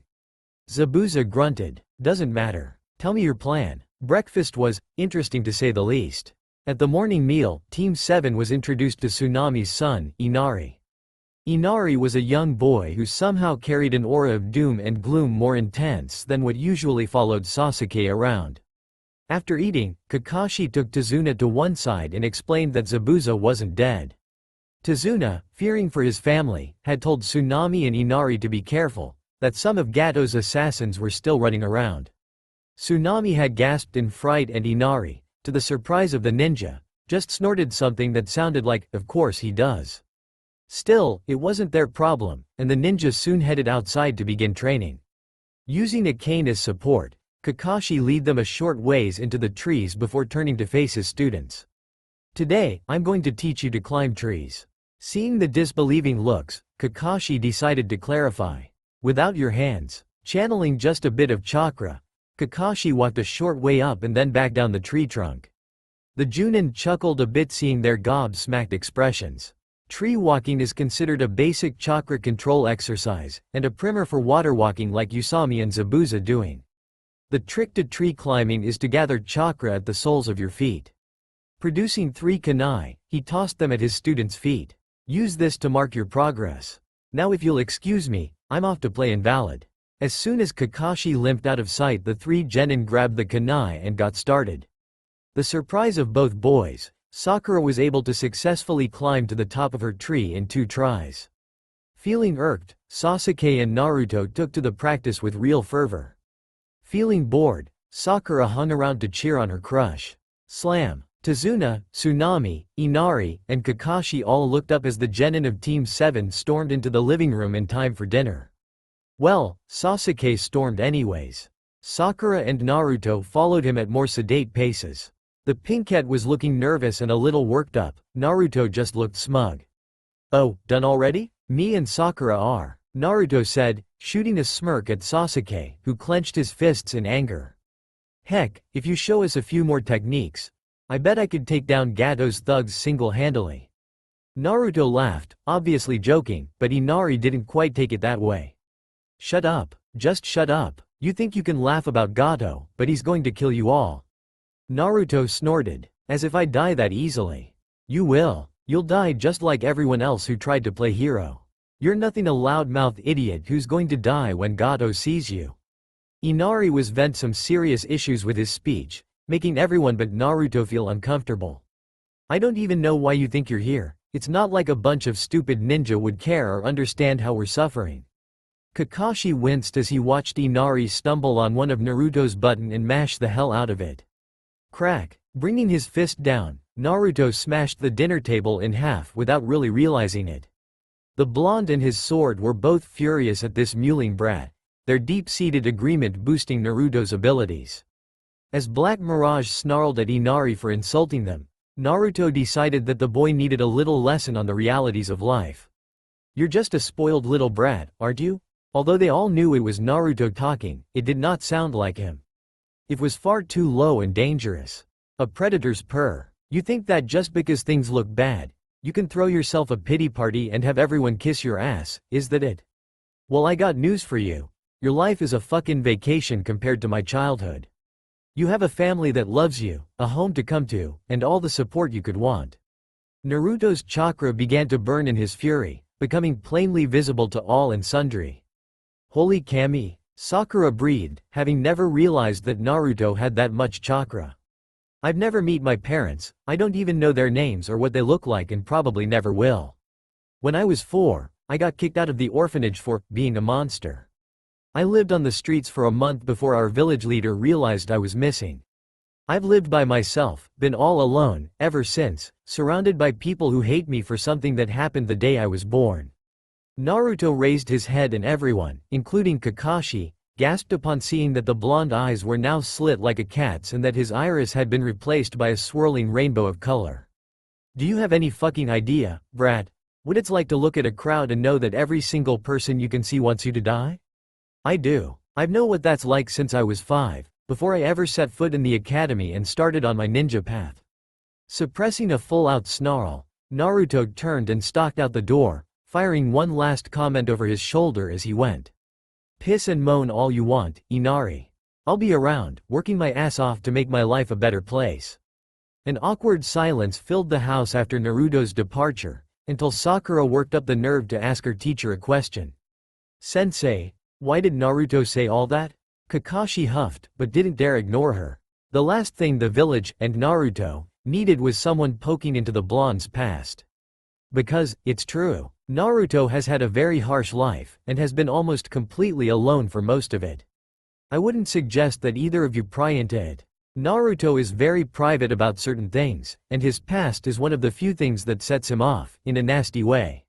Sasuke weighed in on the conversation, allowing only hints of curiosity into his voice. What did he mean when he said that people hated him for something that happened the day he was born? Kakashi looked to heavens for strength, forgetting that there were civilians in the room before answering. Naruto was born the day the Kyuubi no Yuko attacked Konoha. He was born at the worst time, and sometimes people just need something to hate. Nobody talked after that. Humming softly, Haku strolled through the woods of Wave with a serene smile dancing on the face of the foe hunter Nin.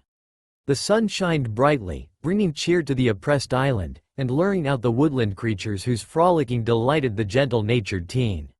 Following the flight of a small sparrow that had caught Haku's attention, the teen eventually came across an unexpected scene, an ugly scar of a clearing carved into the forest with fire.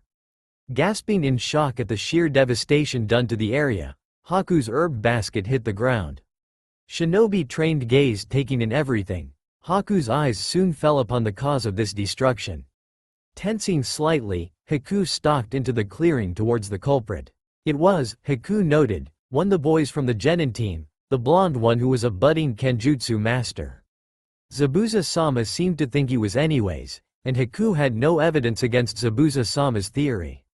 Kneeling next to the boy to get answers for the damage to the clearing, Haku noticed that the boy's strange but well-made sword was not nearby. Carefully, Haku reached out. Ninja-san, wake up. The boy started awake, one fist swinging wildly. Haku dodged it, amused. Zabuza-sama tended to do the same thing when he woke up, only with his cleaver in hand. Haku waited patiently as the boy finished waking up before talking again. Ninja-san, why are you sleeping out here? Won't you catch a cold?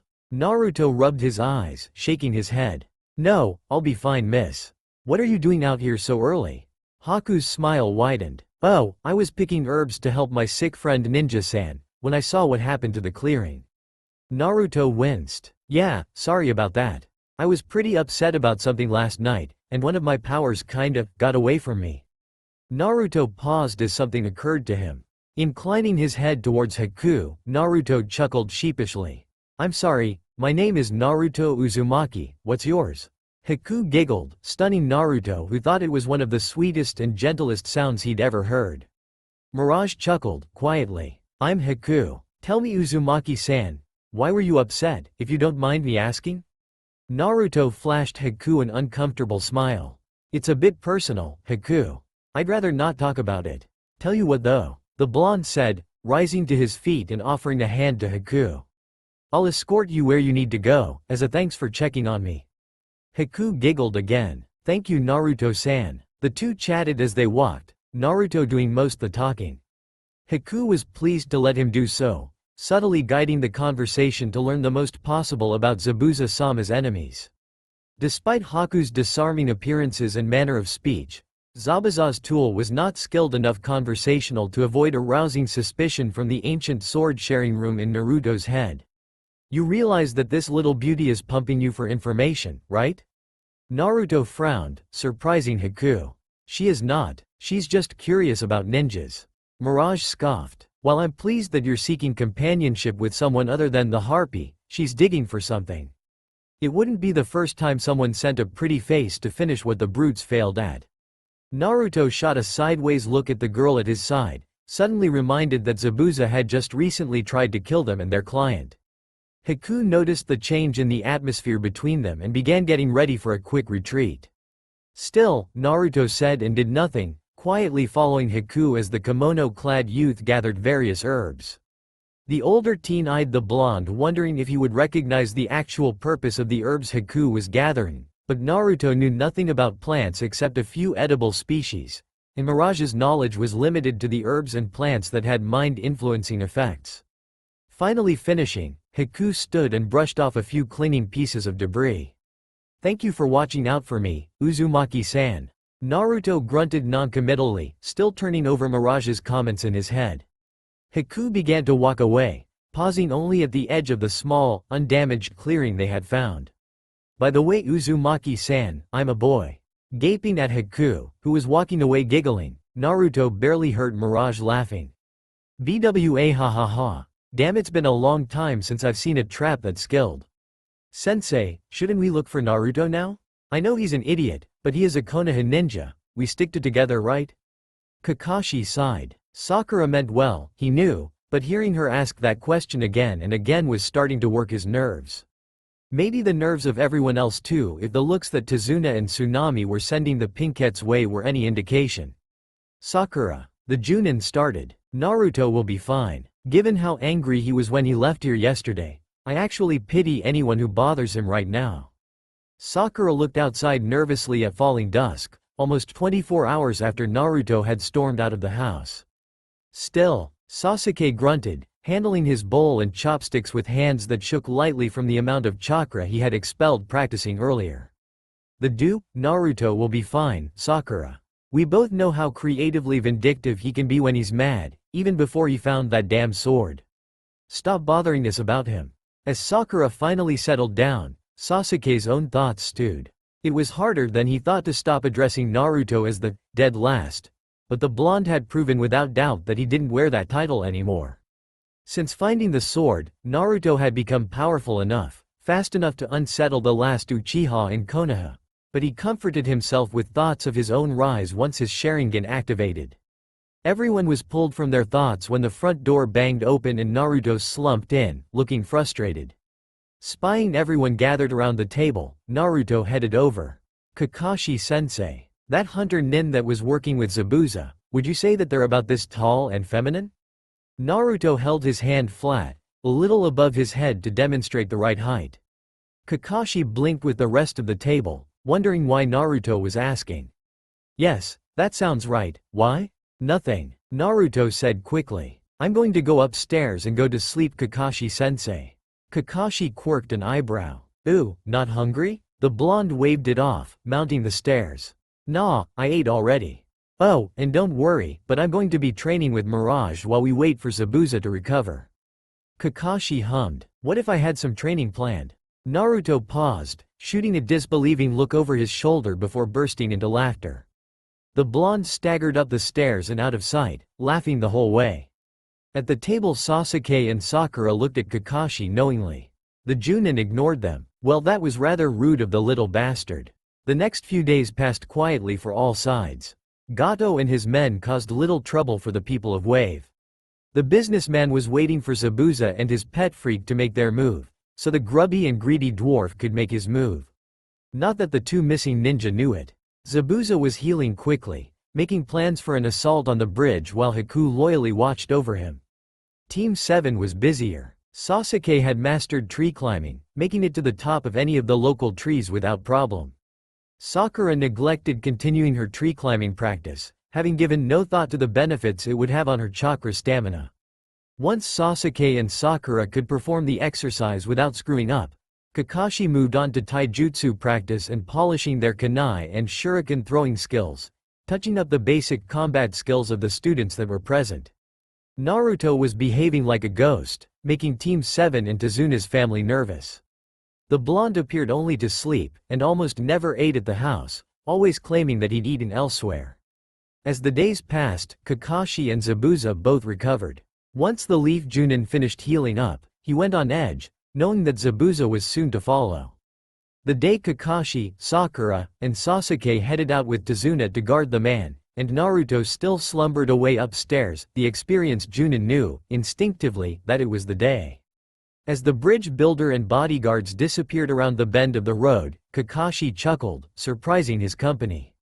"Let's see what you've been up to, Naruto." Singing an old folk song under her breath, Tsunami washed the morning dishes with the ease of long practice.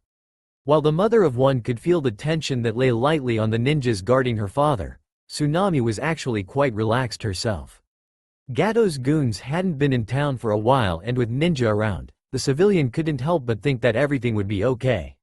Once her father's bridge was finished, Gato's stranglehold on Wave would be ruined and their country would recover.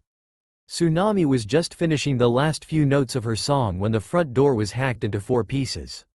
Shrieking in surprise, Tsunami whirled to see 2 of Gato's favorite hired goons stepping in the doorway with cruel smirks on their faces and katanas in hand. "That's the bitch the boss wants, right? The bridge builder's daughter?" The smaller, silver-haired thug nodded, bored. "Yeah, that's her. Grab her." The more heavily scarred thug grinned and licked his lips. "You know, the only thing I got to cut up on the way over here was just a stupid pig. Since the boss wants you alive, I can't cut ya. But I wouldn't mind if ya entertained us in another way." Tsunami shuddered, the goon's obvious intent to rape her sending waves of terror up and down her spine.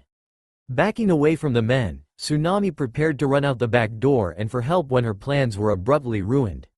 "Mom, what's happening?" Tsunami froze, spotting her son at the base of the stairs. "Inari, no. Why didn't you hide? He. The scarred goon chuckled. "Well, whatcha know, the boss didn't say anything about the brat. I'm going to cut him good."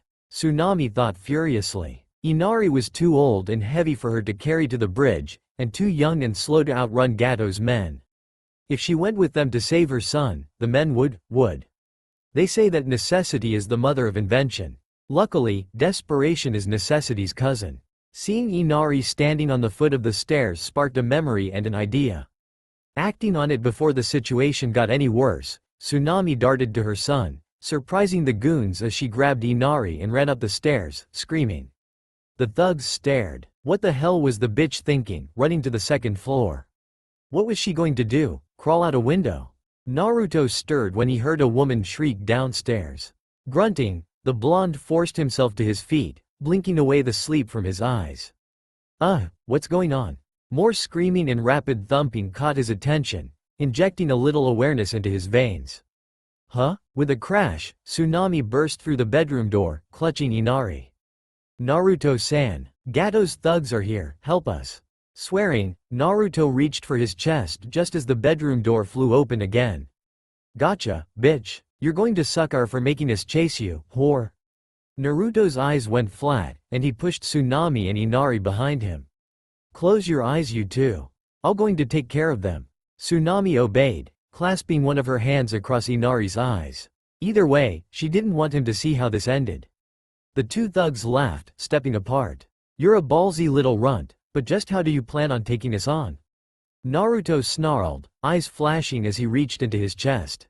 "Like this, you bastards." Schlunk, schlurk, thump thump. Tsunami murmured comforting words to her son, as the boy whimpered.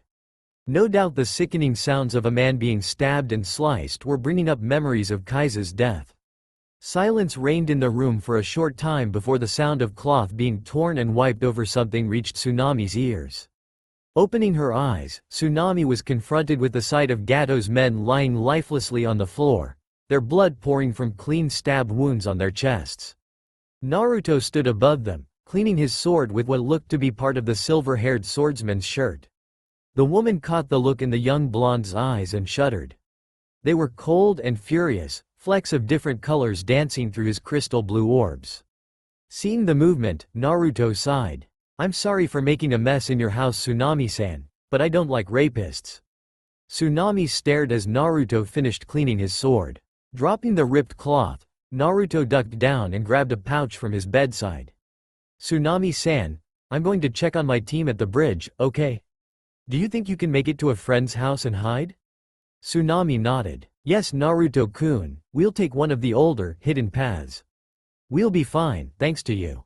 Naruto smiled brightly, ignoring the fact that some of the spilling blood was starting to stain his sandals. "You're welcome. Don't worry about that bastard Gato. After this, I'm going to take care of him myself." With that, Naruto turned and disappeared down the stairs. Once he was gone, Tsunami was quick to act, heading downstairs and away from the house, being sure to continue shielding Inari's eyes until the dead men weren't in sight anymore. Hidden in a tree at the very edge of Tezuna's lawn, Kakashi watched as Naruto rushed out of the house, wrapping bandages around his limbs as he ran. Less than a minute later, Tsunami fled the house on one of the lesser-used footpaths nearby, carrying her son. Both looked shaken but unharmed. Sighing, Kakashi, or at least a Kage Bushin, shadow clone, of him slipped into the house to figure out what had happened before following and protecting the client's family.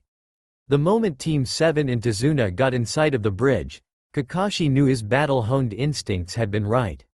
Scattered across the bridge were the corpses of what few workers had stayed on Tezuna's project despite Gato's scare tactics, having paid for their bravery and determination with death. Bowing his head in a moment of silence for the loyal souls, Kakashi noted that his two present genin and Tezuna seemed shocked into utter silence. Not surprising, Sakura and Tezuna had never seen such things, and Sasuke was no doubt recalling the horrors haunting his past. Stepping past them, Kakashi raised his hand to his leaf emblem, eye patch, ready to slide it up at a moment's notice. "Zabuza, you could just scared them off." A deep chuckle echoed over the ocean front as Zabuza and his subordinate stepped out the mist that was thickening around the area. "Maybe," the devil of the mist agreed, smirking behind his bandages. "But I was bored, and my contract with that worm Gato includes the stalling of the construction of this bridge." "Happy coincidence, right, monster?" Sakura whispered, terrified. "Zabuza-sama." The masked ninja spoke, their soft voice carried to Team 7 only by the acoustics of the area. "The blonde one is missing, and the pink and dark-haired ones are shaking." Sasuke snarled. "I'm not shaking in fear, but excitement." Zabuza let out a rough laugh as the masked ninja tilted their head slightly. "I didn't mention anything about fear, ninja-san." Only Kakashi's voice kept a furious Sasuke from hurling kunai at the implied insult. "Oh, Naruto? He's just taking care of other business, as am I." Everyone looked at the Junin, surprised at the comment, but he merely smiled mysteriously and gestured to Tezuna. "Sakura, guard our client. Sasuke, take care of Zabuza's assistant please." Zabuza chuckled again, looking at his living tool. "Can you handle him, Haku?" The now-named masked ninja nodded lightly. "Of course, Zabuza-sama. Do not worry about him." Zabuza grinned, making a single, practiced gesture. "Let me set the stage then." A moment later, a half-dozen water clones formed from the mist and attacked. Sasuke met the charge, his right arm moving in a blur, having drawn a single kunai. Sliding between the water clones with his newly improved speed, Sasuke smirked as the water clones now behind him splashed back into water. "Ooh," Zabuza crooned in mock admiration. "A quick series of precise, tiny little cuts to dispel my clones. The little brat is pretty quick. You think you can still handle him, Haku?" The masked ninja merely nodded and then moved. Sasuke was surprised by the rapid rush, but still easily blocked the attack, a handful of senbon needles. Pushing against Haku for superiority, Sasuke maintained his smirk. "If that is as fast as you can go, then you are going to lose here." Haku giggled, shocking Team 7 with the carefree air to it. "Even if it was Ninja-san, it doesn't matter for two reasons. Zabuza-sama has kindly provided me with plenty of water, and you cannot form seals one-handed." The giggling ninja raised their free hand, rapidly flipping through seals. "A weakness I do not share." One-handed seals? Kakashi whispered, shocked. Sasuke, get out of there. The Uchiha Genin grimaced, seeing scores of needles made from ice forming on the ground and floating up to surround him in a heartbeat. Sensatsu Suisho, death by 1,000 flying water needles. Seeing the needles launching at him, Sasuke knew he had one chance at this. Using an idea from one of the mistakes made during the tree climbing training, Sasuke overcharged chakra to his feet and flew into the air over the attack. Calling on the acrobatic talent he'd nurtured his whole life, Sasuke recovered from the clumsy launch and landed with cat-like grace, ready to fight. Is that best you can do? Kakashi gave a chuckle of his own, pleased to see an inventive use of basic training from one of his students. Zabuza eyed the other Junin suspiciously. What are you laughing for, copycat? Kakashi smiled broadly, scrunching his face in an odd way due to mask and eye patch emblem. I'm just proud of them, my students. Sakura is one of the very smartest kunoichi of her generation. Sasuke is one of the elite, one of the last Uchiha alive. And Naruto, he and his sword can speak for themselves. Right, Naruto? Zabuza swore, recalling the blonde's stealth jutsu as the kenjutsu using brat snorted, still hidden. How did you know I was here, sensei? Kakashi tapped his nose. You're good for a genin, Naruto, but there is a reason I'm a Junin. Watch Sasuke's back, would you? Zabuza snarled at the casualness of the request. I guess since everyone is here anyways, let's really get this started. Kirigakure no Jutsu, hidden mist technique. With that, the mist thickened until no one could see, and the real battle started. Tell me, copycat, do you really think your little genin are going to be able to beat Haku? Kakashi's jaw muscles twitched, as he kept his ears peeled for the slightest sound. Why wouldn't they? You seemed rather impressed with Naruto before, and Sasuke isn't exactly weak. Maybe, Zabuza chuckled, but Haku isn't just a minion of mine. Haku is my greatest weapon. I've trained Haku in all aspects of the ninja profession, focusing on nothing but crafting the finest tool. And I've succeeded. Haku is strong, stronger than me even, especially with all this water to feed my tool's hideout and bloodline. Kakashi's eye widened. Shit, I knew it was unlikely to see someone other than a snow ninja using ice techniques, but a true bloodline. I need to get over there now. Neither of them are ready to fight an elemental bloodline. Suiting action to thought, the silver-haired Junin started running to his students. 3 steps forward, the mist to Kakashi's left boiled with movement and Zabuza's cleaver descended to chop the leaf ninja in half. Swearing, Kakashi twisted his torso and flexed his legs in a desperate move to avoid being cleaved in twain. The maneuver kept him alive, but he came away from the exchange with a long slash across his chest. Damn it, nice try copycat, but let the brats play. You and me are going to finish what we started, and this time you won't be getting much use from that eye of yours, since mine are closed. Not good. Speaking of things getting finished. There was a grunt in the mist, followed by a loud crash of steel on stone and a loud yelp of fright. You're not bad leaf brat, but I'm the devil of the bloody mist. A true master of silent killing. If you want to die, step over here again. Naruto. Kakashi shouted. Stop trying to get yourself killed and help Sasuke, your teammate needs you. But sensei, if we take down Zabuza, we can all jump Haku. Isn't that a better plan? Naruto, your plan to fight Zabuza wouldn't have anything to do with your desire to be famous, would it? In the mist, Zabuza quirked a hairless eyebrow in amusement at the silence that answered Kakashi's comment. As if the little brat would get credit for his death, even if these leaf bastards were strong enough to manage it. I'll go help jackass if it means that much to you. There was no sound of movement, except Kakashi dodged again, completely avoiding Zabuza's sword this time.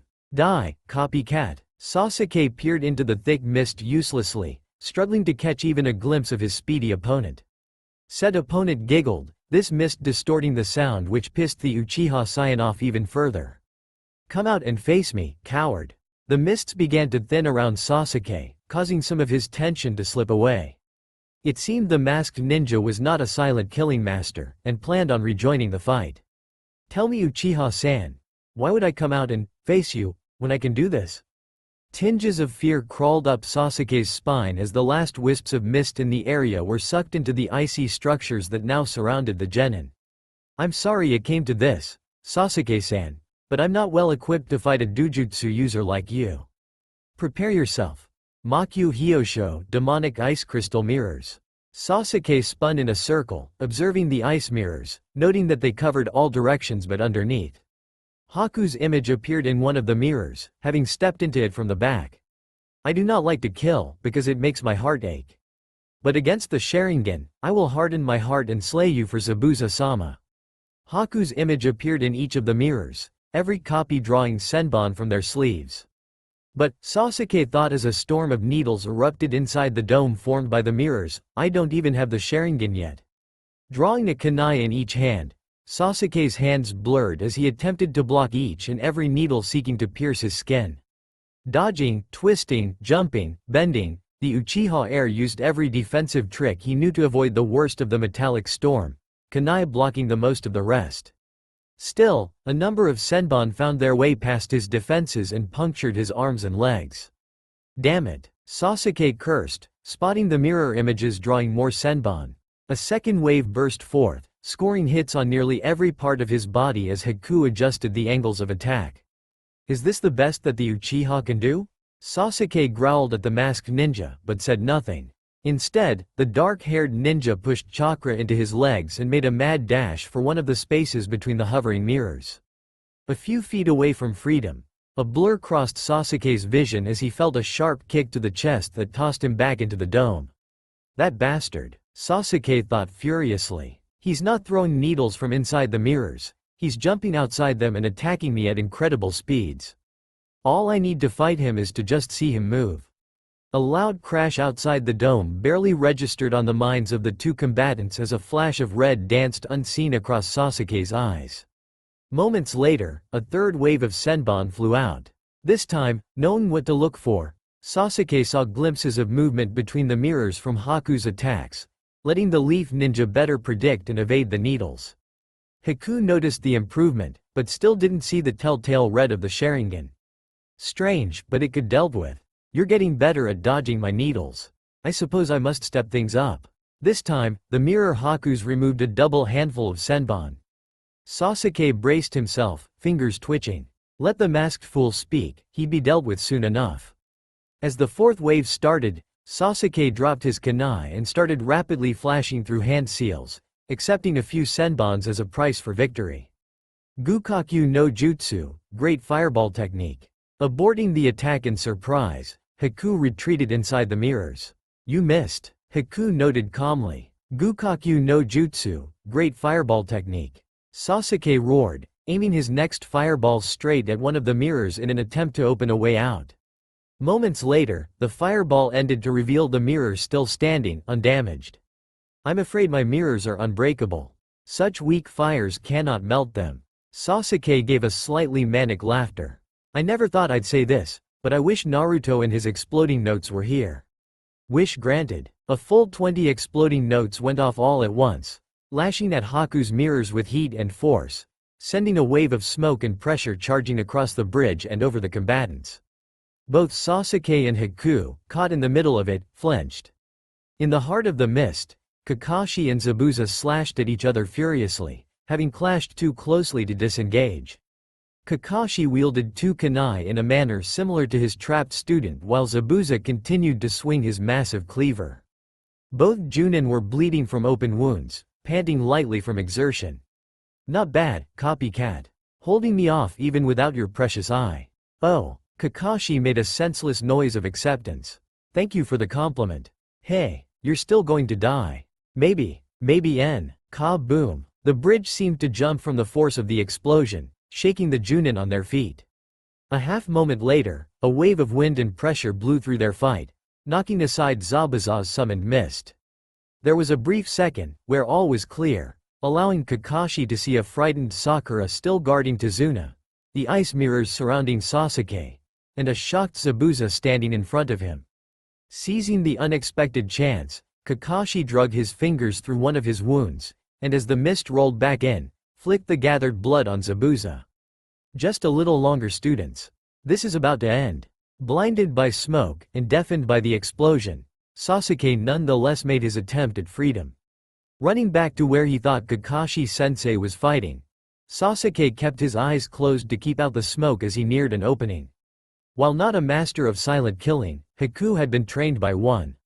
Sasuke was about to pass between two mirrors when a handful of senbon flew across the dome and buried themselves in Sasuke's knees, dropping him instantly. "Sasuke!" Naruto shouted, having seen the painful attack. Haku jumped mirrors, appearing by Sasuke and then launching a kick that knocked the Uchiha back into the center of the dome once again. "Tell me boys, what part of my mirrors are unbreakable, did you not understand?" Naruto swore, quietly. Between the mist, which he wasn't used to working with yet, Haku's mask, and all the jumping in and out of mirrors, the blonde had been unable to successfully weave an illusion around the enemy ninja. And now, Sasuke was disabled. With that many senbons in his knees, there was no way for Sasuke to walk, much less run. Naruto had to do something, now. "I'm sorry, Sasuke-san, but allow me to end your pain." Haku flashed out the mirrors, senbon flying. Unable to dodge, crippled as he was, Sasuke stared as the gleaming needles rained down. "I'm going to die." As the senbon slammed into Sasuke, the ninja's eyes turned red, a single tomo spinning in each orb. The newly awakened Sharingan burned for only a moment before its wielder collapsed, eyes closing as Sasuke slipped away into the darkness. "Sasuke? Are you alright, Sasuke?" "I'm sorry, ninja-san. But your friend is gone. Is this the first time you've seen a friend die?" A form in the mist rippled, nearly becoming visible. "He's dead, Naruto-san?" Haku's voice was questioning, trying to draw out the hidden blonde.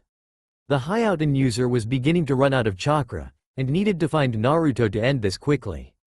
"I'm going to hurt you, Naruto-san?" Haku's only answer was an enormous column of bloody red chakra erupting from right next to one of the mirrors. At the edge of the bridge, Tazuna and Sakura trembled as the bloodlust in the air increased many times over, weighing down of the two until all it was they could do to breathe and stand. "What the hell is that?" Zabuza muttered, shocked by the rampaging killing intent and the swelling, tainted chakra radiating from the other fight on the bridge. "Not good, so not good. Did Black Mirage crack the seal?" "No, the sword wants to be wielded, and number 200-foot Demon Fox would." Naruto must be in true danger, and leaking demonic chakra like any Jinchuriki. "I'll have to end it now. Sorry Zabuza, but I've got to take up a few things, so we'll have to wrap this up now."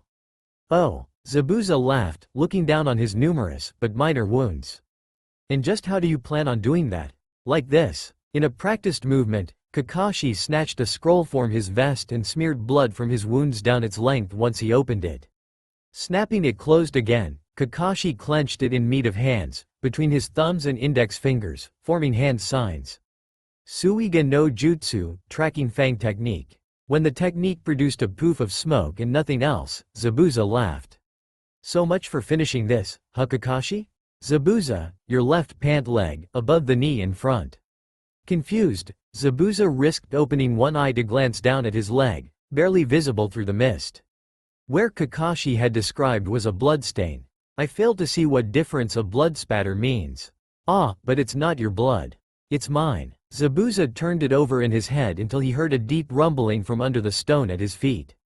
Fuck! Howling and barking, a pack of dog nin burst from the bridge and attacked Zabuza, their teeth clamping down like bear traps as their weight and chakra pinned him to the ground, rendering him immobile. Roaring in rage, Zabuza struggled to move anything, but couldn't even lift his own arms. "Zabuza!" Kakashi's voice called out, as a loud and frenzied chirping filled the air. "You keep calling me a copycat, so let me show you a jutsu that I developed myself, years ago. It's called Reikari, Lightning Edge." As the bonfire of red chakra built itself higher, Naruto became visible, the violent energy disrupting his technique. Seeing an opportunity, Haku drew a pair of senbon and threw. A good 2 feet from the blonde, the metal needles were deflected by a veritable wall of chakra. The attack did serve a purpose though, it called Naruto's attention right to the masked nin. Silently, Naruto pointed his sword at Haku's mirrors.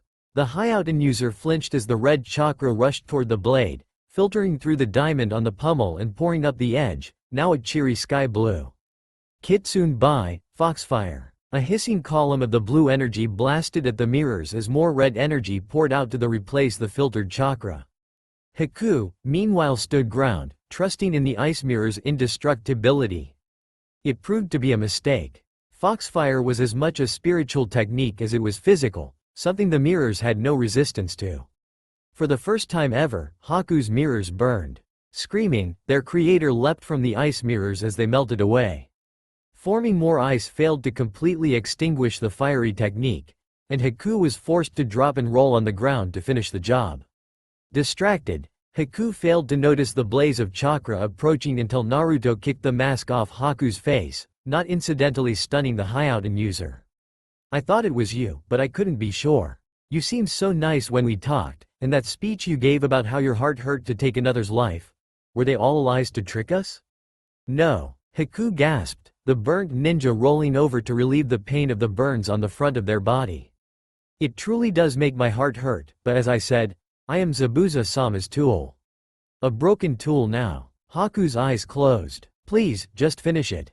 Naruto paused, noting the bandages on Haku's chest through the ninja's mostly burnt-away kimono. "I would, but you killed my teammate. I'm not going to let you off that easily." Naruto knelt next to Haku, the demonic chakra surrounding him dimming but not disappearing. "This is my sword, Black Mirage. I do this myself, but he is a lot crueler than me." The last thing Haku heard as Naruto pressed the odd-looking sword into her hand was an entire flock of birds chirping angrily. "No," Zabuza roared, still struggling to move. "I won't die this way. I still have to kill that bastard Mizukage. Damn you, Kakashi." The Reikiri in Kakashi's hand surged as the silver-haired Junin charged the immobilized devil. "Schlurk. Sorry, bloody devil," Kakashi whispered in the dying man's ear, his fist embedded in Zabuza's heart.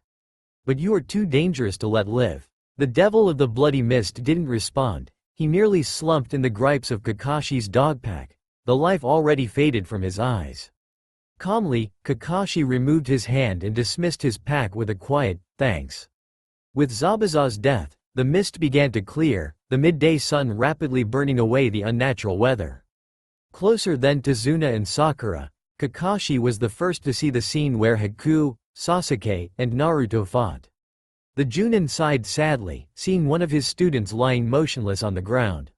Naruto, who was still covered in flickering wisps of demonic chakra, crouched over Haku, who looked to have been lashed with fire. The blonde didn't see his teacher, or even look up until Sakura let everyone know the fog had cleared enough for her to see the remains of the fight. "Sasuke-kun!" Sakura shrieked in grief, abandoning Tazuna to rush to her love's side. The bridge builder didn't protest, having already seen Zabuza's corpse. Instead, he walked up to Kakashi and joined in watching Sakura weep over Sasuke's body. "I'm so sorry, Sakura," Naruto told the kunoichi. "I tried to help, but Haku's mask helped her resist my illusions, and her mirrors were so tough." Sakura didn't respond verbally, but started plucking senbon from Sasuke's body, not wanting to see him like that. "I'm sorry," Tazuna muttered to the Junin. "I didn't mean for one of your students to die. We just needed help so badly. Is there any way I can make it up to you?" Kakashi gave the civilian a very tired smile. "It's all right. Ninja die, it's a fact of our existence. We choose to continue the missions despite the risks, and we've made the world a better, safer place. That's all any leaf ninja could ask." Naruto cleared his throat. "Sakura, Sasuke won't be forgotten. I'll make sure he's remembered, even if I have to order them to when I become Hokage." Sakura gave the blonde a wan smile, touched he would make such a kind offer when there had been problems between them lately. "As if you'll become Hokage, stupid." "Sasuke," Sakura shouted, hugging her crush. "You're alive." The standing males all gaped, shocked at Sasuke's miraculous recovery. "How?" Naruto stuttered. "Haku killed you," she said, "that lying bitch." Naruto shot an angry look at the kunoichi, who was staring sightlessly at the sky, the hilt of Black Mirage resting loosely on her palm. Naruto paled as a thought occurred to him. "Oh shit, she didn't kill you. That means for nothing." Scrambling, Naruto plucked Black Mirage from Haku's hand and started shaking her. "Mirage, tell me you didn't finish the job. Tell me she'll recover." Mirage studied his wielder's thoughts before answering, knowing this could end up badly for him. "Not completely. With help she might heal one day, but I can't offer any guarantee." Naruto growled, "It would have to do. Kakashi-sensei, we had to help her." "Why?" Sakura snapped. She tried to kill Sasuke-kun. If she was going to kill him, she would have. She just wanted to help her friend, just like us. We shouldn't kill her just for that. Kakashi sighed, knowing that Naruto wasn't going to like his answer, but he never got a chance to speak. What's this? How did that stupid fucker Zabuza not manage to kill any of you? Tazuna and Team 7 looked up, spotting Gato and 200 of his hired thugs gathered at the unfinished end of the bridge. The hired muscles looked rather bored, but the midget businessman looked absolutely pissed.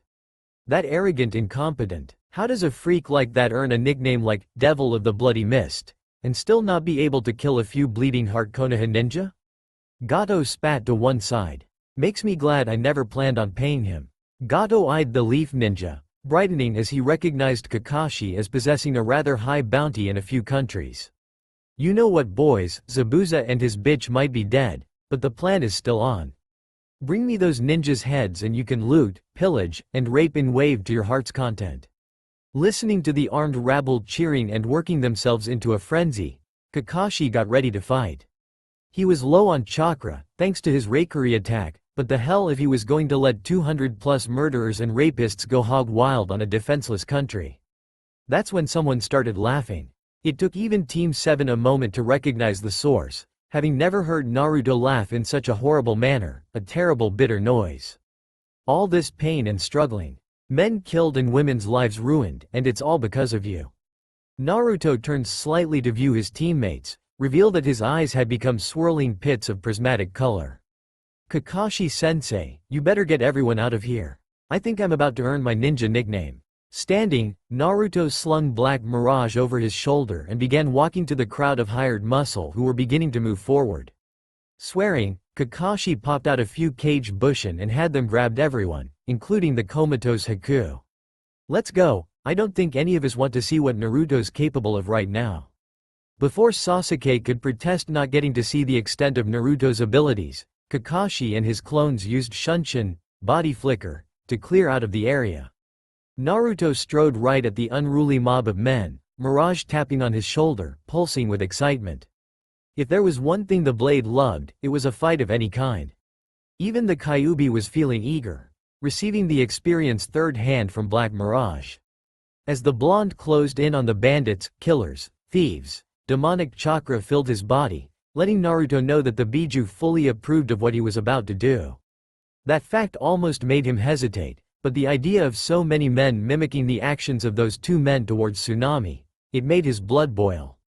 Setting his feet, Naruto brought Black Mirage off his shoulder to point at the mob nearing his position. If you bastards think I'm going to let you attack Wave, you're out of your damn minds. Inspiration flashed as he, Mirage, and the Kyuubi all focused on a single goal, the utter destruction of these men. Kitsune Bai Akuma no Jutsu, Foxfire Devil Technique. The men screamed as blood red and sky blue flames poured from Naruto.